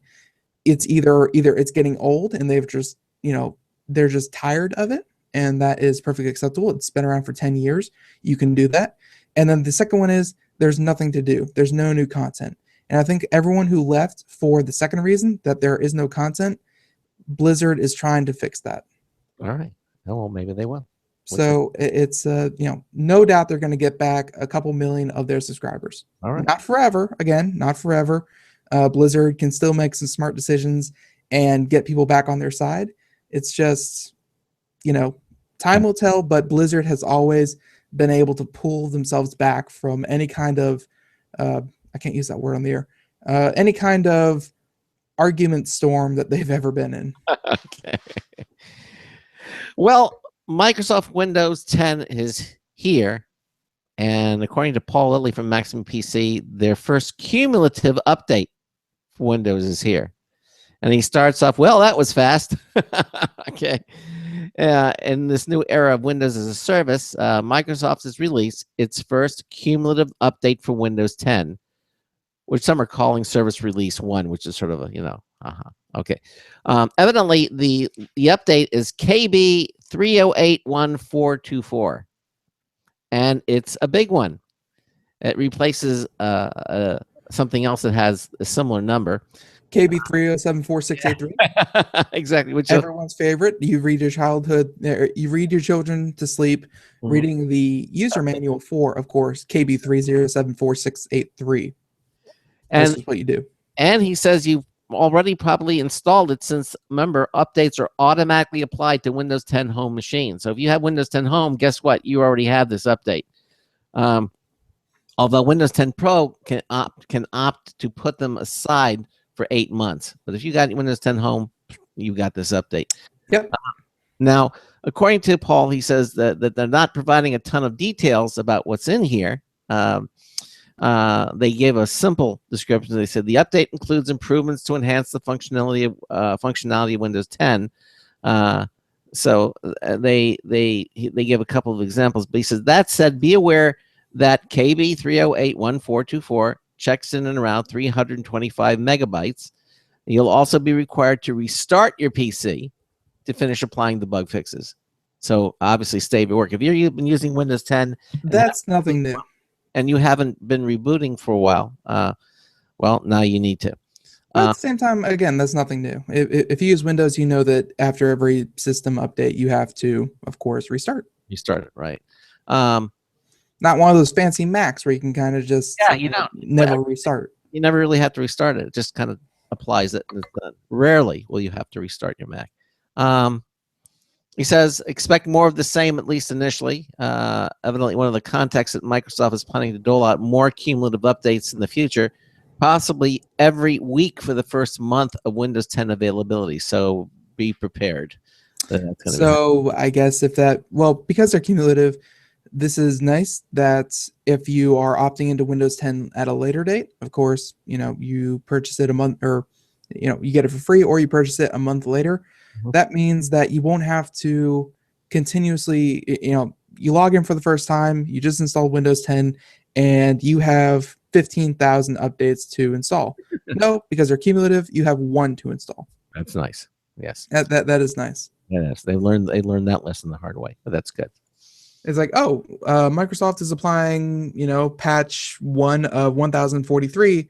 This may take a decade. It's like, oh, well, okay, I'll go start a business or something. I don't know. Speaking of starting a business, you know what really helps businesses? What helps businesses? High-speed internet. And I'm talking gigabit speed. Yep. You know who's getting gigabit speed? Google. No.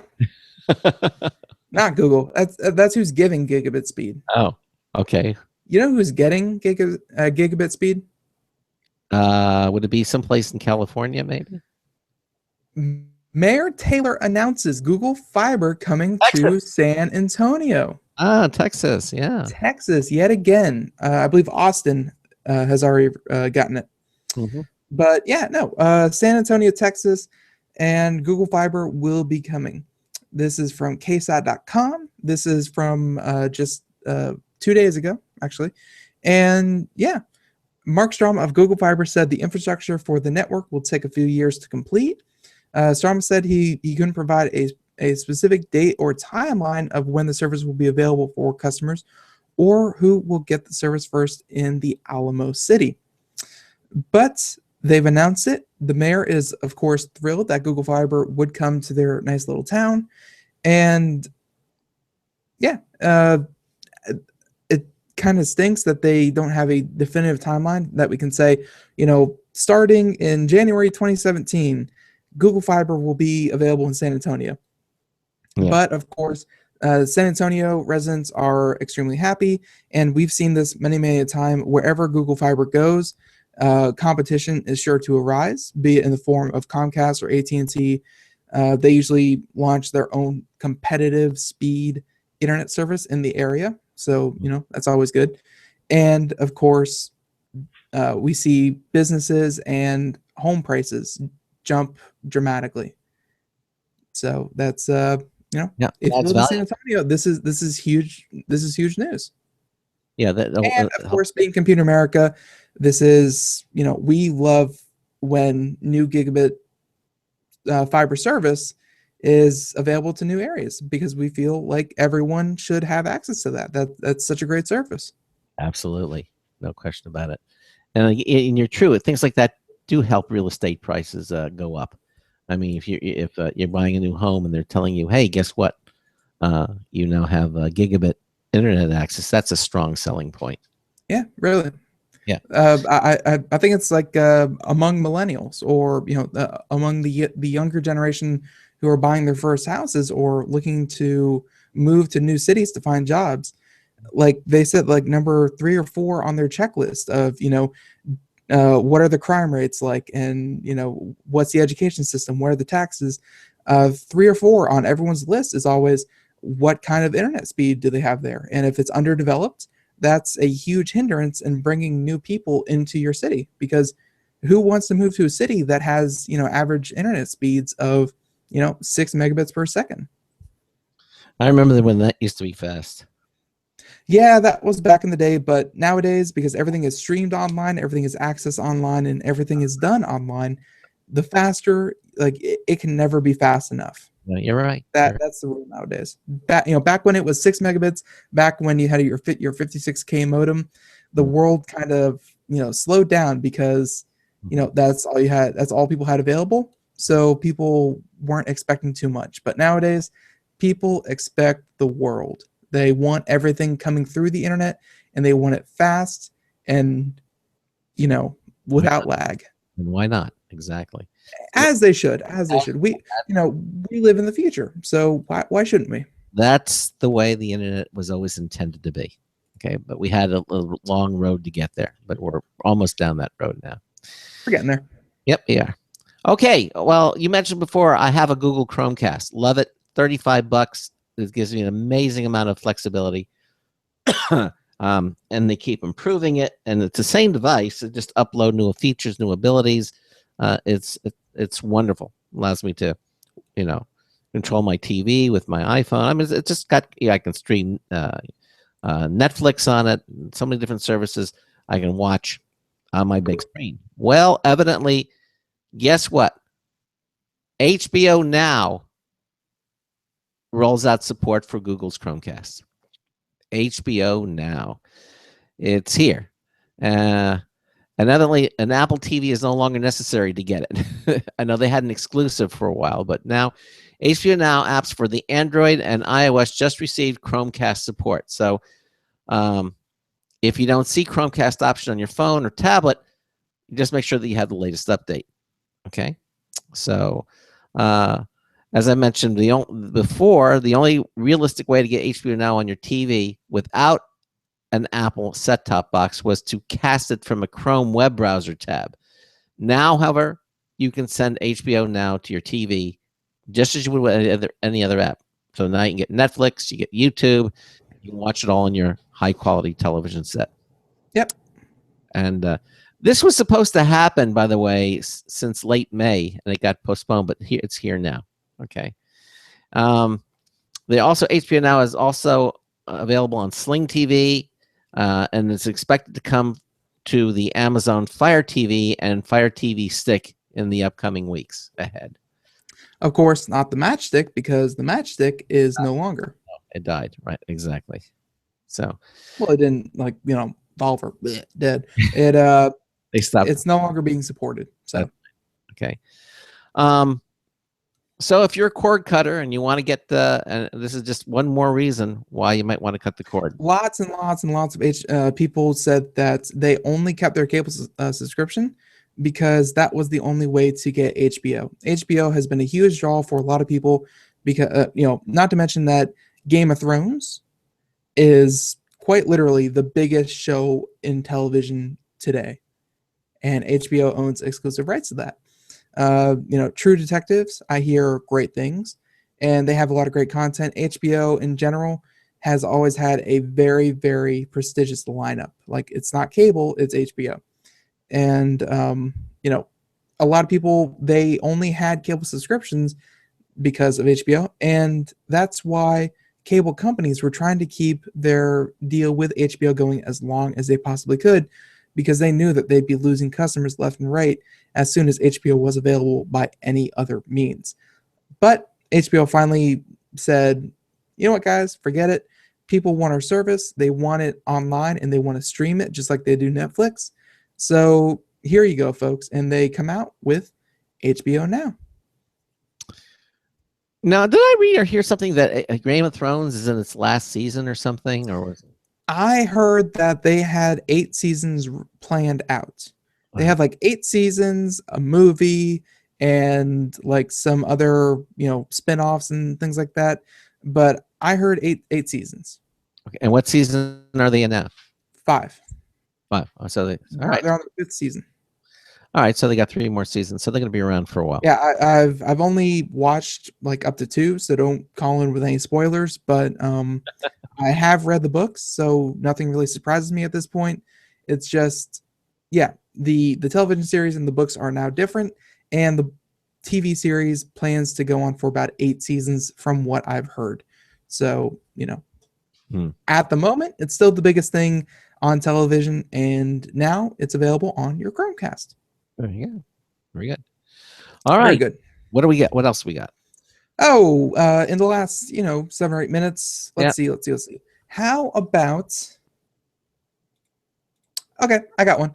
The FDA. No. Better than that. Better than the FDA.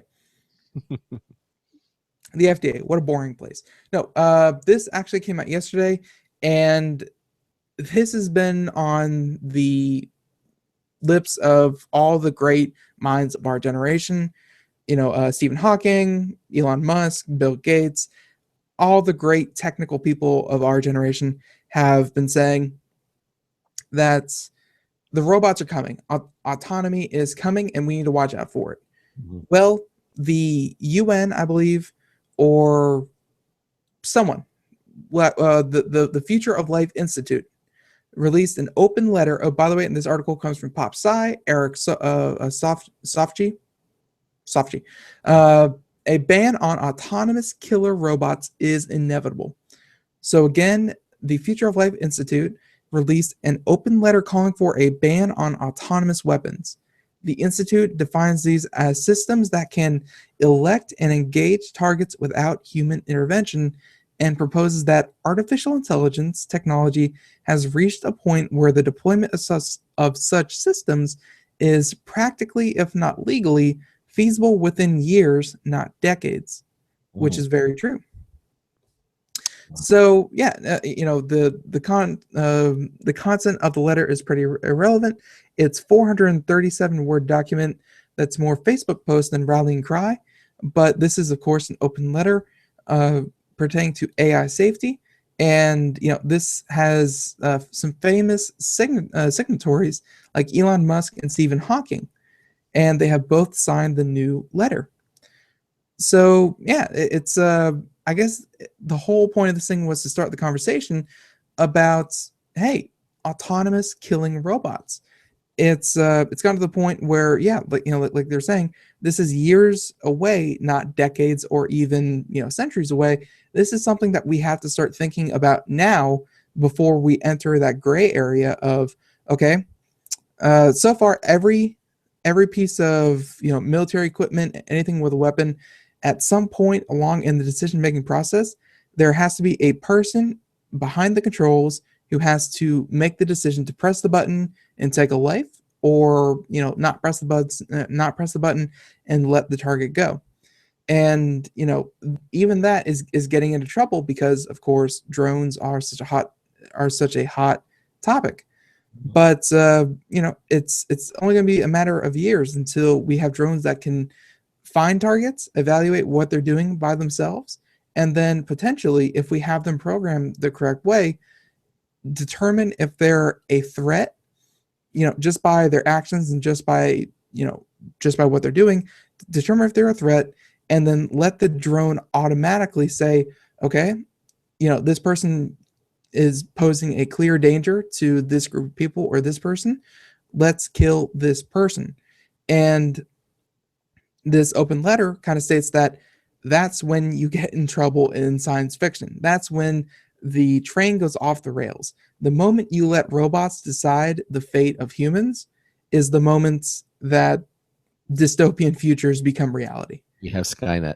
We have Skynet. When robots are given the power over a human's life, that is trouble. So this is an open letter, of course, and a lot of famous people have been signing on to it. And Craig, I just wanted your take on it.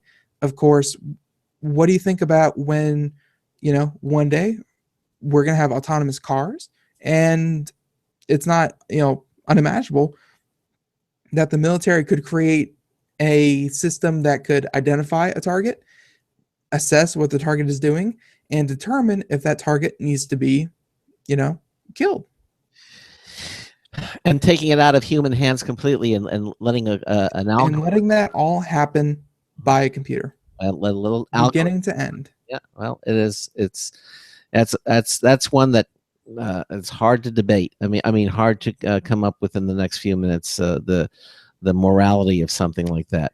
I mean, is it any less or more moral if it's another person killing another person as opposed to a machine killing another person? I mean, it's all immoral. But I guess in wartime, things are necessary to do, and it requires taking out hostiles. Machines can be a lot more efficient than people. So, but at the same time, it's humans make mistakes; they take out the wrong targets, and there are casualties. Friendly fire. Yeah, and friendly fire happens all the time. Yep. But at the same time, there's still a person. There's still someone with a conscience, hopefully. And on the other end of that, who is pulling the trigger or pushing the button that takes a life. And so, of course, this institute is saying robots should never have that capability, and we should put a ban on them now. Just like we banned chemical warfare, we should ban autonomous killing robots. I don't think that's going to happen. I think it's part of the human condition. I think it needs to happen personally. Yeah, but if it will, whether it needs to happen or not, I don't think it's going to happen. I think eventually it will come about. They'll find. Let's hope not. They'll find rationales for it. We got to so many different stories that we didn't get to. Apple Music, they're at 11 million trial users, but the big question is how many will pay to stay. And yeah, that's gonna be fun. That's gonna be a fun number because, of course, Apple Music 3-month free trial.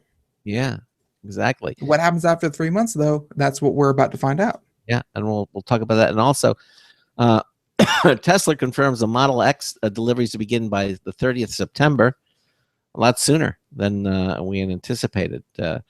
But 90 seconds. So we didn't get to these stories, but maybe we'll get to them tomorrow. We'll have more time to do it. Coming up tomorrow night, it's Friday. That means, yay, we're going to have our social media winner of the week. We're going to have that. And our good friend, buddy, and pal, Nathan Evans, managing editor of Pop Zara, is going to spend Friday evening with us. That's always a fun show. Nathan knows a lot about a lot of subjects, and he has great opinions on all of them. Yes, he does. And we invite all of you to be here and join us for that program. And of course, again, the social reminder winner of the week, that Logitech MX2 anywhere MX2 wireless mouse, valued at $80. Some lucky person is going to win that. So if you haven't already registered, make sure you do, and then you'll be in tomorrow night's drawing.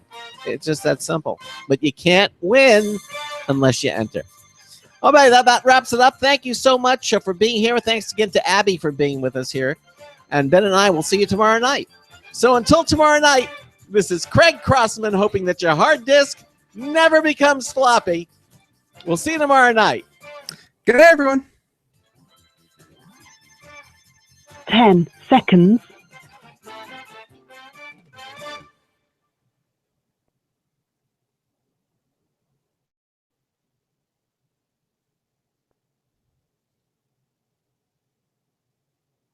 Thank you for using Blog Talk Radio. Goodbye. Okay, everybody, again, thanks for watching. Have a great evening, and Ben and I will see you tomorrow night. Bye-bye. Bye, everyone.